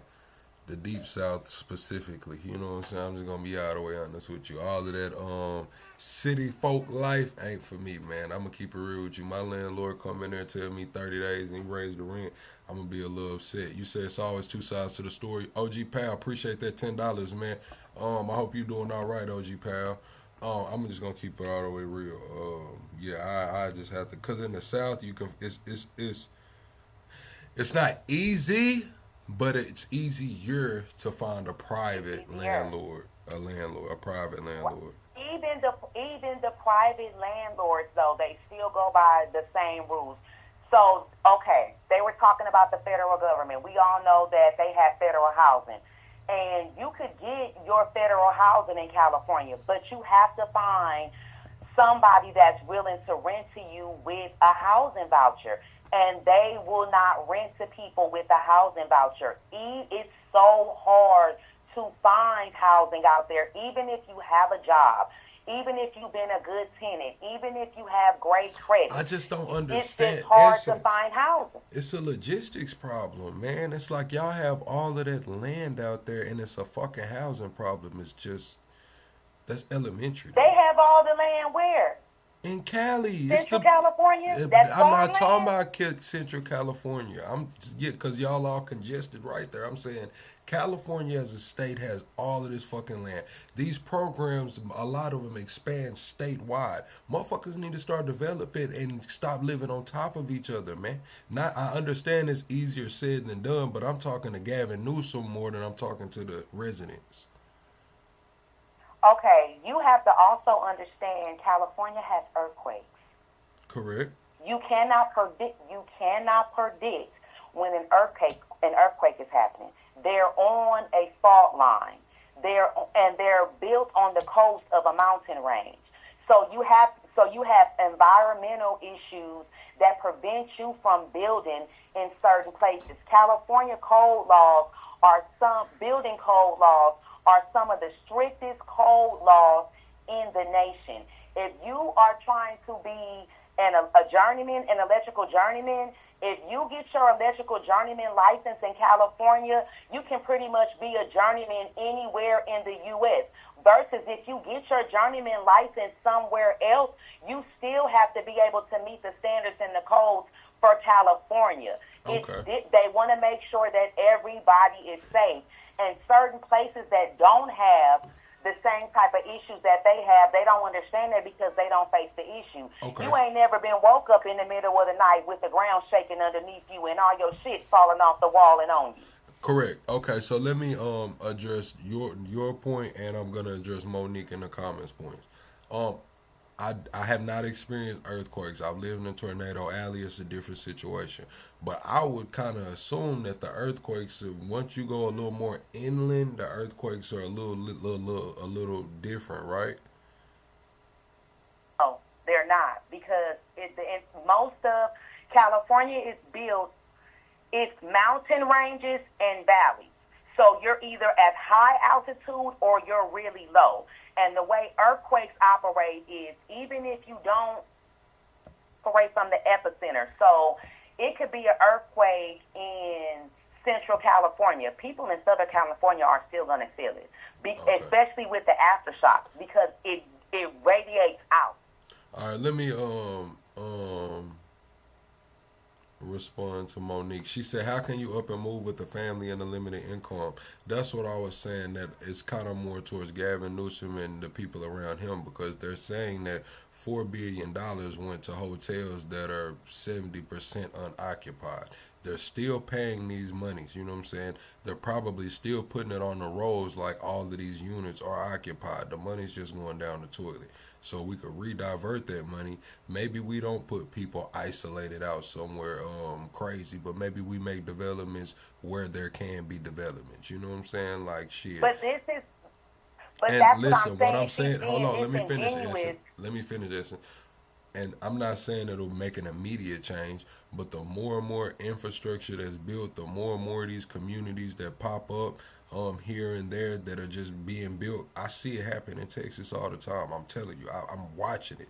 It's just infrastructure after infrastructure, neighborhood after neighborhood. Half of these neighborhoods are empty, but you see people starting to move in. That's when you get the builder specials. They're already saying the housing market is stagnant right now. Nothing's really moving. I'm saying California I understand the regulations, the code and shit, but hey, if she's saying most of these houses are from 1950, some shit has to be built. Probably it's best not to build it stacked on top of everything. So where there is viable land, start building the communities there, so the next generation or over the next 5 or 10 years people can start moving out there. Because I promise you, wherever you put a neighborhood, Dollar General gonna bring their ass over there. I don't care what's going on, Dollar General coming. But go It's ahead, not going to Essence. be the case for California. You really have to be there to understand it because you already have most of the people that live in, first of all of the jobs are in the city. None of the jobs are out in the suburbs. They're all in the city.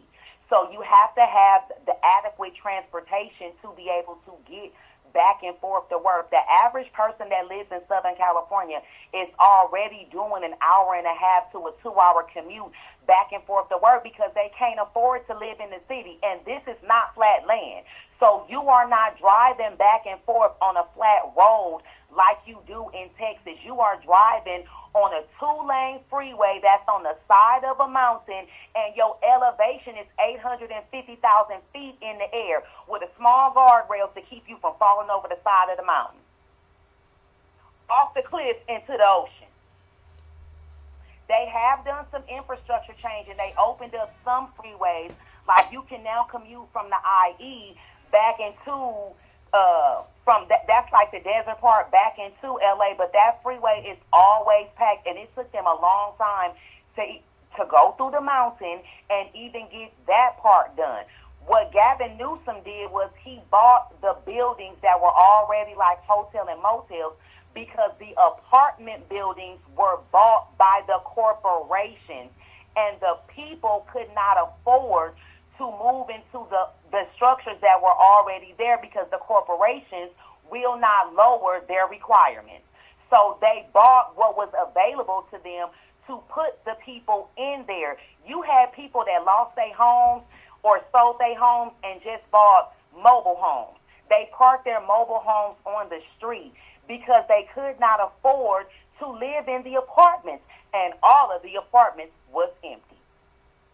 So the problem is big businesses came in and bought up everything to price gouge the people. And I think it was disingenuous for her to not say that, saying let it go back to big business. That's how we got started here in the first place.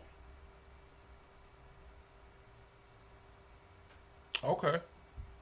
So what do you think the solution is? What would you propose to end the homelessness, or at least tackle it?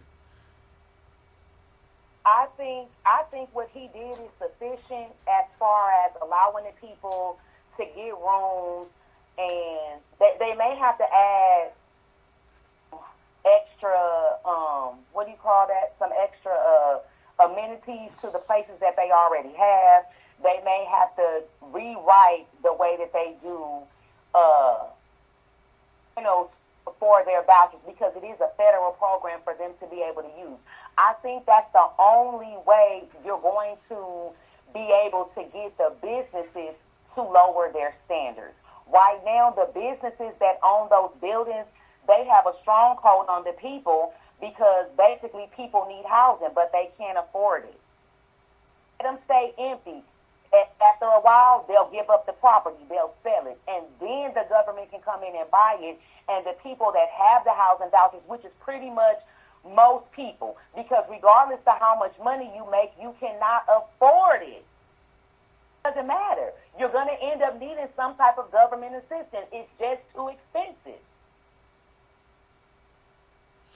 Yeah, I say that they go somewhere where it's not as developed, man, where building allows them to, and they make these towns of 20, 30,000 people, 40,000 people. They said they got 180 some thousand in homeless in California, man. They make these towns 20, 30,000 people, man. Give some more affordable housing, put some Dollar Generals, a post office, a damn school over there, man, and a little AT&T. I know y'all don't really mess with Walmart like that out there, but whatever y'all got that's equivalent to a Walmart. And shit, rock out like that. It don't gotta be millions and millions of people. I've been in towns of damn 2,000-3,000 that are self-sustaining. Towns of 10,000 that are self-sufficient. Man, they got 1-2 main factories out there that keeps the town afloat. Man, that shit can happen. That's what I would propose. The homeless population is not contingent upon people sleeping outside in the elements or on the street. The homeless couch population, surfing too. Yeah. Couch surfing is considered in the homelessness Yeah, population. and that's pretty much what you see. So adults happen to move back home. 4 or 5 people over 18 happen to live in one single family home or pile up in an apartment because they all have to pitch in and pay the damn rent because can't nobody afford it on their own. And I think that spreading out, not being so dense. I understand the problem with the I seen OG Pal say try to get earthquake insurance in Cali. But I feel like that's a viable solution for the future. For the future. If we're going to try to tackle this problem over the next 40, 50 years, if I was governor, had 8 years, I would set that infrastructure out, man. Like, look, man, we finna make these, we'll call them midi cities, man. They're mid-sized cities, man. 25, 30,000 people. We're gonna get them bad boys, a couple factories over there, man. Dollar General, post office, little school district, man. We pop up 10 of those bad boys, that's 300,000 people that can, move around. We make that plan. Now we got another 25, 30 of them bad boys. All of this land is up for sale anyway. They got the money. California is making more money than any state. If they were their own country, they'd be the 4th largest economy in the world, man. It can be done. It's just not gonna be. They keep slapping band-aids on some shit that needs to be amputated. I mean, I could agree with that, but okay, so the way that we see housing divisions and subdivisions and communities go up in Texas, that is not going to be feasible in California. I can tell you that right now. The new bills that we have, they're cheaply done. They're cheaply manufactured. They would never pass California code. You literally would have fires and people getting hurt all the time due to earthquakes and certain natural disasters. It just wouldn't work.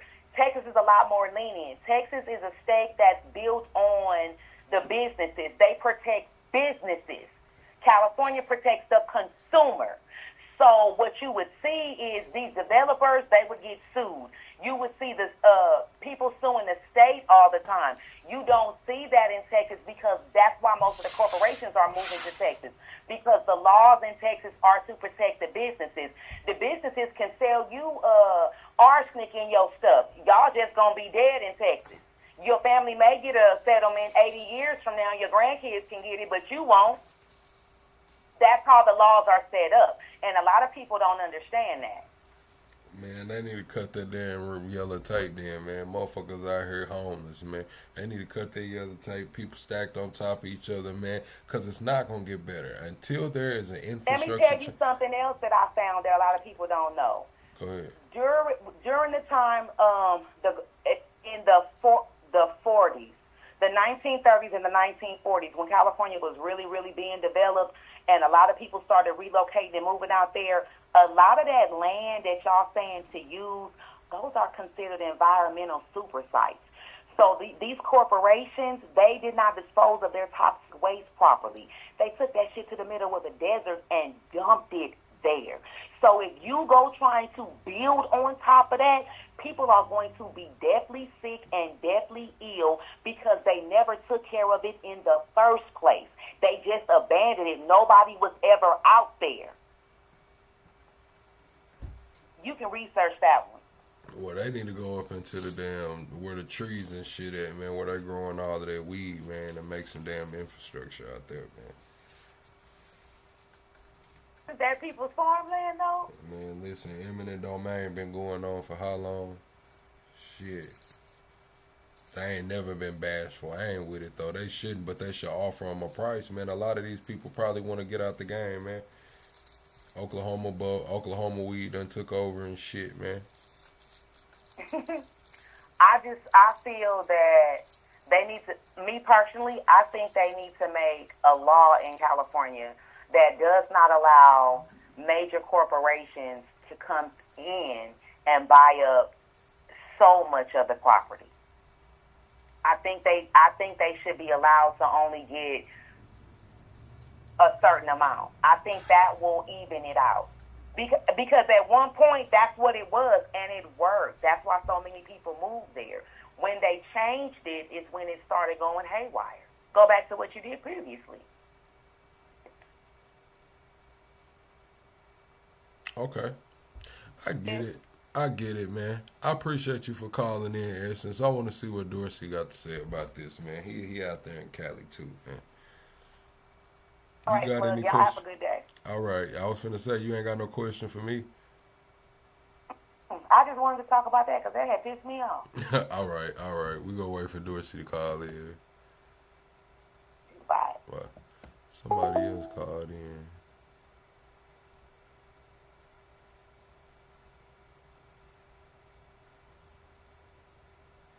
All right. We gonna wait on Dorsey.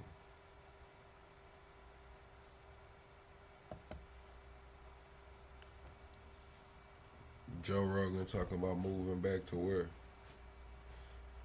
Plus all the nuclear weapons testing, man. I just don't understand, bro, how they got all of this land, bro. Like, out of all of this, and y'all mean to tell me all the land fucked up?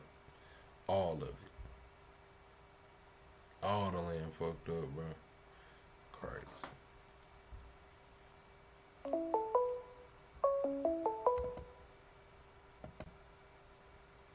Dorsey. What it do, Dorsey? Hey, what's going on? Good morning, plug. I had to hear from you. I don't think Top Cat up yet. I was gonna have you, Essence, and Top Cat call in, man, cause y'all from over there, man. I ain't from over there. I done been there a few times, but I ain't from over there. Okay, the sister is telling the truth, plug. I know I've been saying this shit for months, but you know, I'm Dorsey. So finally, there's a sister who called in and she hit everything dead on the mark. I am being serious with you, plug. You know what I'm saying? Hold on, let me turn off this other phone. The market out here is crazy, and that's due to Joe Biden. And if you say the reason why, because he gave all them Ukrainians, he gave all the Iranians, he gave all the Russians, all those refugees homes here in California. They took all the best apartments. They gave it to them. On top of that, these same refugees is riding around in Teslas. Gave those refugees $125,000 each when they came here to the United States. I know California did. Damn. Like I said, we talked about this last night. They letting the Chinese come here. And what they did was, because they had government funding, the housing prices shot up. So a house that was going for, let's say, $400,000 went up to $600,000. This is not something that just naturally happened. This is a man-made disaster. And that's because of the federal government. You can't put that on the state of California, because the state of California was like, well, we'll take in as many as we can handle, don't pay the bill. And then that's when Biden started sending all that money, California, in the name of the Ukrainians and the Russians. People who are supposed to be only temporary refugees. And they run around living good.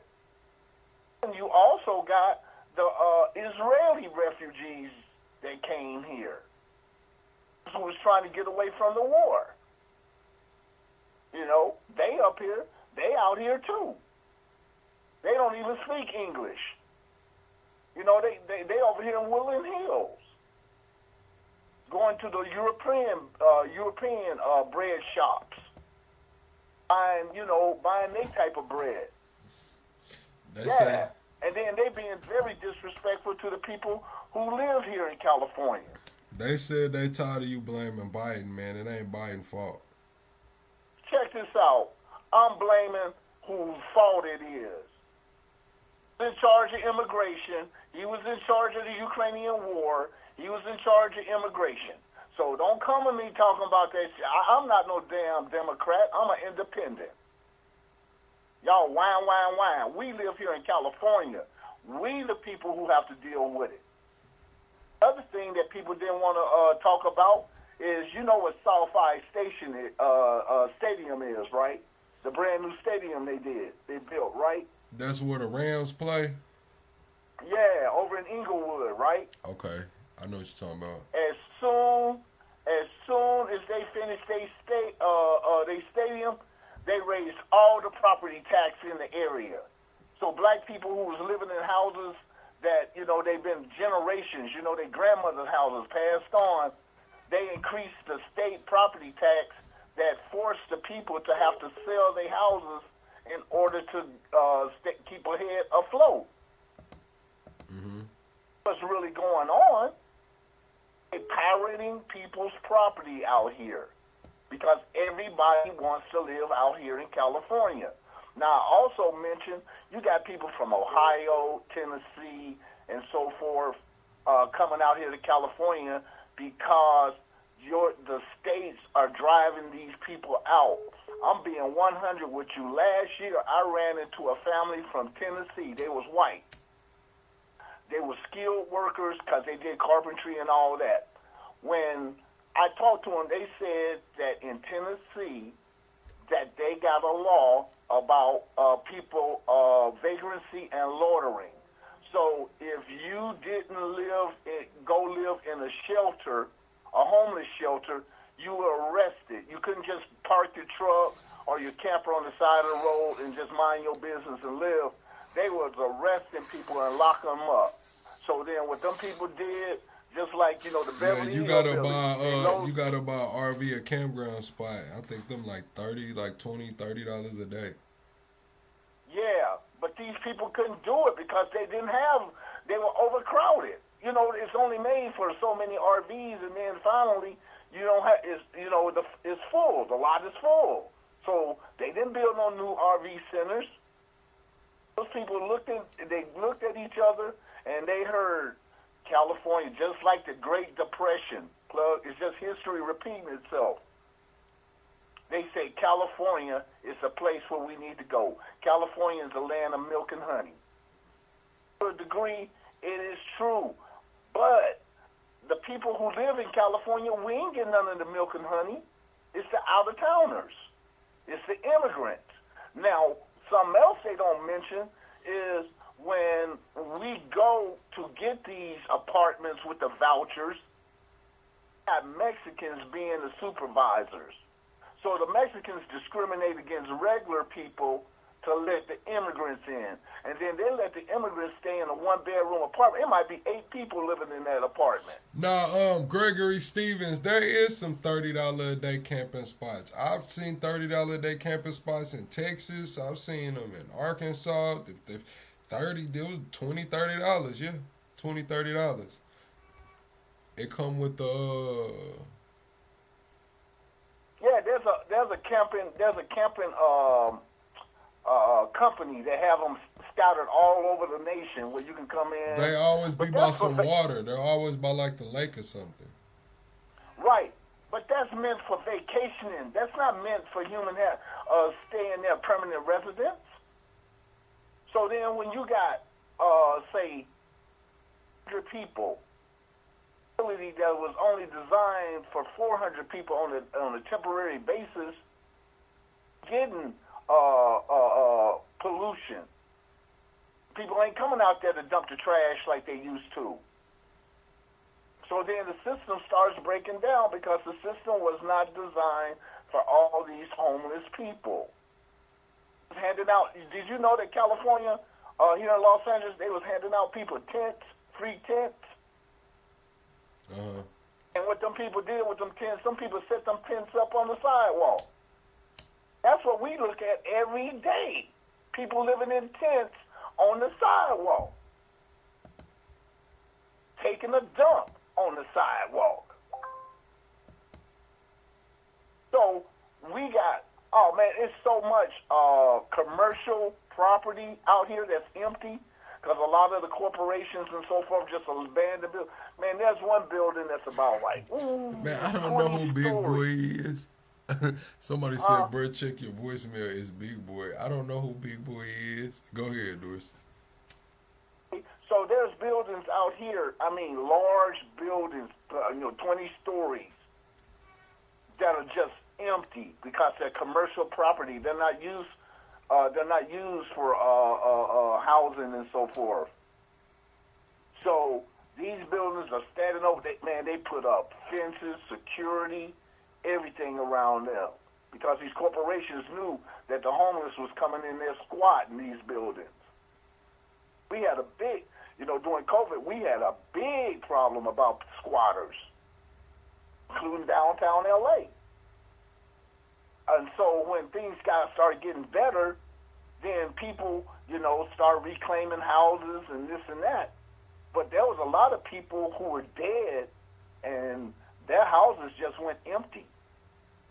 And then people started sniffing around, found out that people was gone, just moved into the crib. I'm just being real. At one time, I thought about doing that. All I had to do was look in the newspaper at the obituaries, go find out where them people live. But I said, nah, I ain't trying to go to jail. I ain't trying to go to prison. All right. I'm reading the voicemail, so this is. Let me call this caller back, man. It'll say Big Boy, and you know who you're talking to. Yeah, so, it's fine. I'm going to let you talk to him because, I call here all the time. And I'm glad the sister called in and gave y'all the real deal about what goes on in California. Yeah, we got earthquakes. We have fires. And like she said, we live in the mountains and we live in the valleys. The rich people live on the beaches.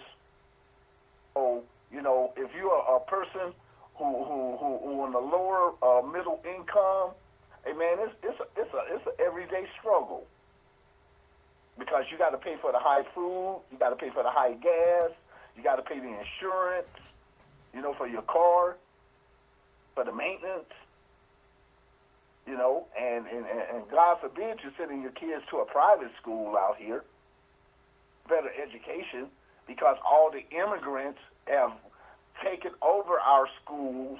So now you can't even have a class spoken in English because half the class don't understand English. So now they got to hire a translator.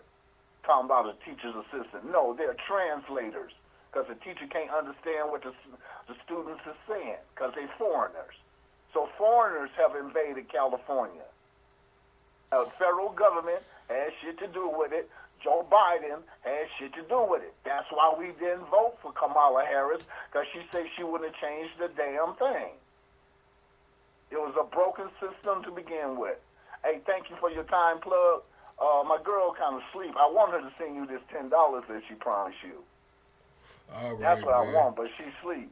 It's all good, man. Tell her I appreciate it, man. Yeah, I ain't forgot. A promise is a promise. All right, now, Doris. You have a great day, and this is the greatest damn show on YouTube. Shout out to La Essence and everybody in the house. Bye. All right, Doris. All right, I'm finna call you back. Caller, let me see.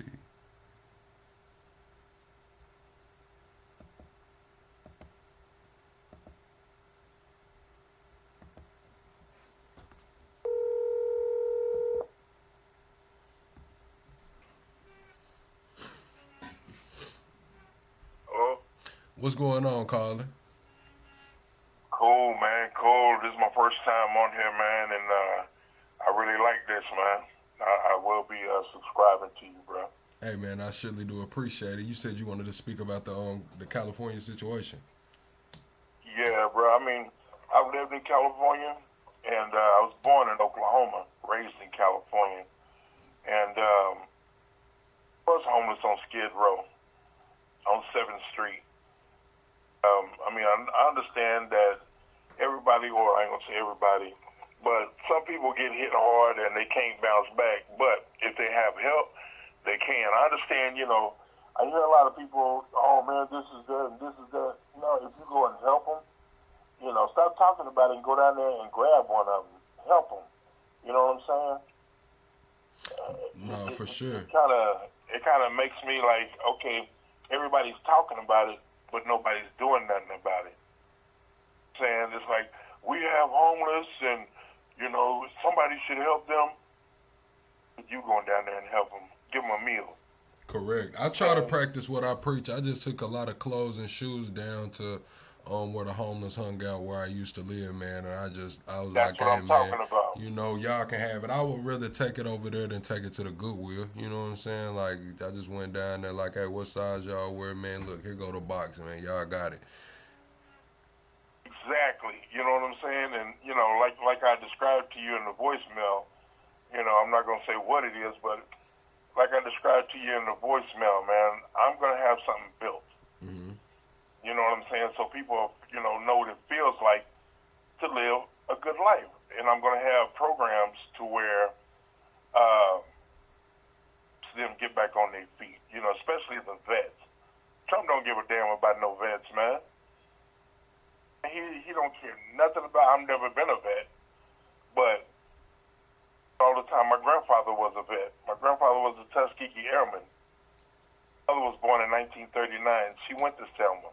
She had the bite marks on her legs, saying from where the police sicked the dogs on them. And it kind of trips me out, man. You know, I have family in the entertainment business, you know. In the entertainment business since I was 15. I didn't have a choice. It's cool to talk about it and say, well, Trump doing this and Trump doing that. What are you doing? Saying you talk about Oklahoma and the weed deal. Yeah, I'm going to get in that. Bro, I ain't going to lie to you, man. I'm getting in that, you know. And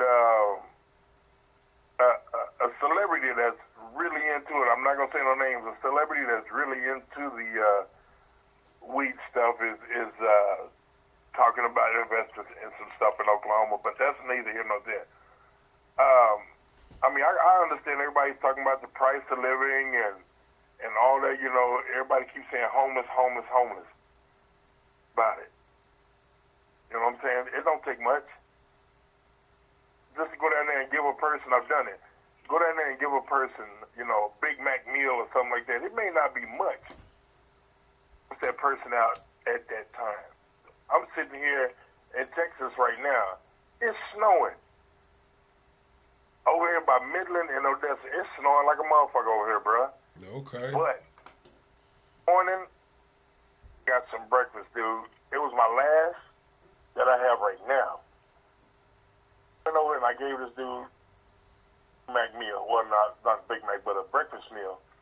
And he was like, man, you don't know what this means. And he started crying. I said, bro, why are you crying? He said, man, because, man, I sit here and I used to be racist. It was a white dude.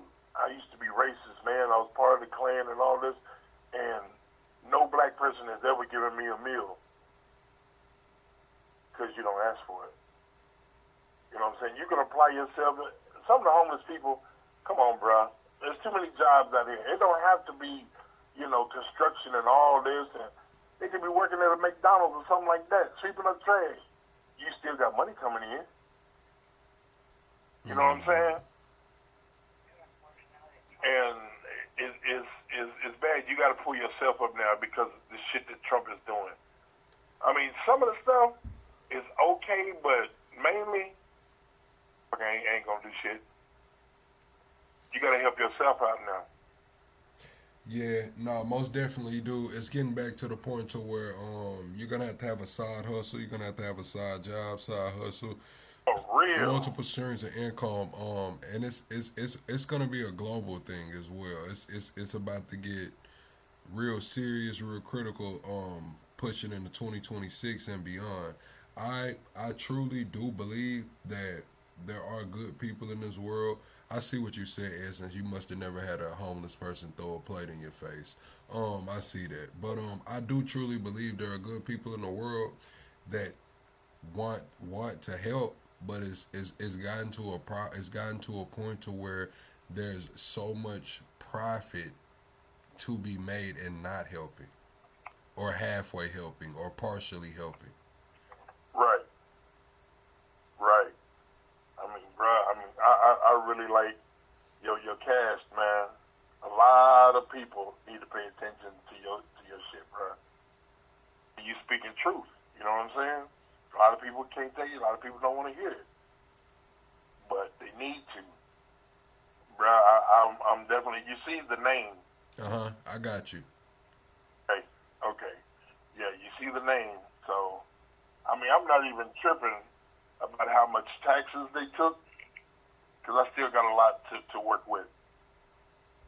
You know, you probably saw how much taxes they took from it. Okay. All right, man. Well, I'm gonna be looking forward to seeing what you got coming in the future, man. Oh, for sure, bro. I mean, I see how they go, and what it was some people that went into Walmart and just swiped the card and paid for people's groceries. You know what I'm saying? Have you seen that? I have seen some videos like that. I show Speed do it too. That's the kind of stuff that me and my wife want to do. Okay. Man, hey, blessings to you and yours, man. I appreciate you for calling in. Thank you so much, man. And yeah, you'll see me on here, man. All right now. Boy, big boy all day. All right now. That's what's up. Thank you for calling me back. All right, no problem, man. Hey, man, that was a good call, man. He shared some light. Nah, man. If you can't reach out and help someone, you know what I'm saying, and you got it, you know, don't hurt yourself trying to help somebody else. But if you can't reach out and help someone, you know, you got some old clothing or, you know, something that's still in the closet with a tag on it that you know you're never gonna wear, you know, find someone to reach out, you know, and bless them. Same thing with those shoes that you know you wore one time and you know you're not gonna wear them no more, but you just like them because they sitting up behind you over there. You know what I'm saying? Just reach out and grab somebody, man. But we are about to get up out of here, Chad. We had a really good episode. I'll see y'all later on. We're gonna cover tonight's show. We're gonna cover that meeting that Trump does with Bibi. They probably won't have the meeting live. So we'll cover their remarks afterwards. And hopefully somebody asks some really good questions. Hopefully they don't ask no bullshit. Also, Candace is probably going to come back and take on Alex Jones today. So we'll be looking for that. I didn't play the clip of Alex Jones talking crazy about Candace. Let me play this clip of Alex Jones. He talked crazy about Candace, bro. I sure did not play that clip. Where is it at, man? Alex Jones talked crazy about Candace Owens, bro. Here it is. I don't know why he talked that crazy about that woman. I think he trying to get it to a point, and then he does it right before she gets ready to come back. He knows she don't do no weekend episode, and he talked this crazy right before she come back on Monday. Man, Alex Jones trying to hit the algorithm. So I got to investigate her now. I got a bad feeling. I didn't have a bad feeling. God gave me a good brain. I already knew. I dropped the ball. I apologize. She's a globalist agent. Dropped the ball and I failed you and I'm sorry. I got to follow my gut every time. It's never wrong. So much more she did. And I love her people threatening me and all their doxing and people and all that. You think that's going to make me go away? All you did was wake me up like a nuclear test site waking up Godzilla. Let's get your asses ready. Because you want a war? I want your war. I want it all. I want the doxing. I want the lies. I want the attacks. I'm going to take you on. Because you work for the deep state and the Democratic Party and the CIA and MI6, and I see your ass. So you just get ready.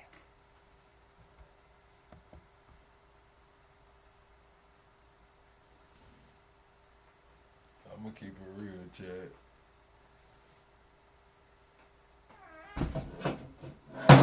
Alex Jones just crashed out, man. He just crashed out, bro. I'm not going to cap. Alex Jones just crashed all the way out. Like I said, I got to investigate her now. I got a bad feeling. I didn't have a bad feeling. God gave me a good brain. I already knew. I dropped the ball. I apologize. She's a globalist agent. Dropped the ball and I failed you and I'm sorry. I got to follow my gut every time. It's never wrong. So much more she did. And I love her people threatening me and all their doxing and people and all that. You think that's going to make me go away? All you did was wake me up like a nuclear test site waking up Godzilla. Let's get your asses ready. Because you want a war? I want your war. I want it all. I want the doxing. I want the lies. I want the attacks. I'm going to take you on. Because you work for the deep state and the Democratic Party and the CIA and MI6, and I see your ass. So you just get ready. This ain't my first. Yo. Bitch, yeah, so I'm here for it, man. I'm here for it, chat. I'm ready to see Candace's response to that, man. All right, chat. We finna get up out of here. Alex Jones, man, crashing out on Candace Owens was not on my agenda for this morning. It was not. It just wasn't. This is crazy. Shit, he said everybody worked for the deep state, the Democratic Party. Oh, no, he's saying Candace. She works for the deep state, the Democratic Party, MI6, and the CIA. Yeah.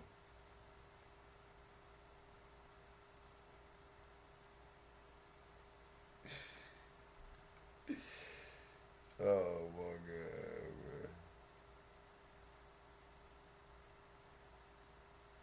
Y'all think Candace gonna respond to Alex Jones today, man?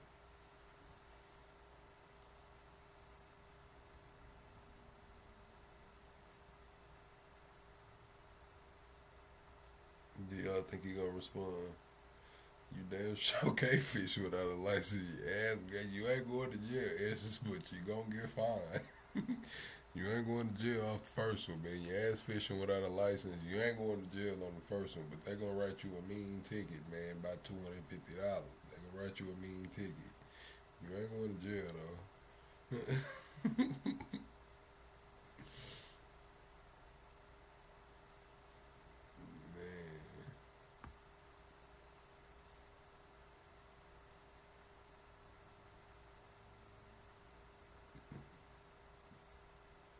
I'm not gonna lie, man. They charge me so much money for a fishing license, bro. When I left home, bro, and I got a fishing license in another state, I was like, bro, our fishing license was like $14, like $12, bro. Them bad boys, they wanted a 50 ball, man. You want to go put your pole in the water? It's a 50 ball, man. Damn.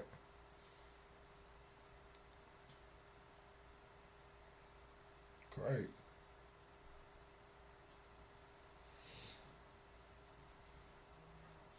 But I ain't gonna lie, I'd rather get caught with it than without it, Chad, for sure. When it comes to that fishing license, I would definitely rather get caught with it than without it, man, for sure. I'm gonna whip out that fishing license quick on the ass, man.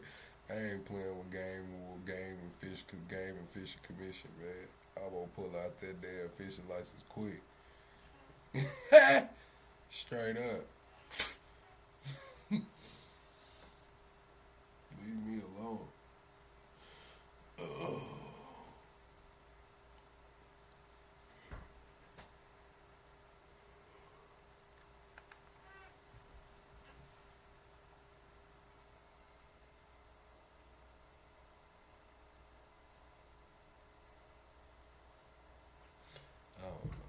We finna get up out of here, chat. I'll see y'all later on, man. I hope everybody enjoys the rest of their day. Double tap the screen on the way out of here. Share this live out with your friends, family. Share it to your timeline. The last person you text doesn't really matter to me. Be sure to double tap the screen on your way out. That's how you support the channel for free.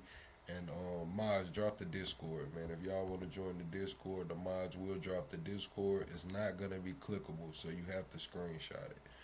Just when the mods drop the Discord, just screenshot the chat, and when you go into your pictures, you'll be able to click it, and it'll bring you right to our Discord, man. So screenshot the chat, go to your pictures, screenshot the chat. Mods, drop the Discord. All right, XX.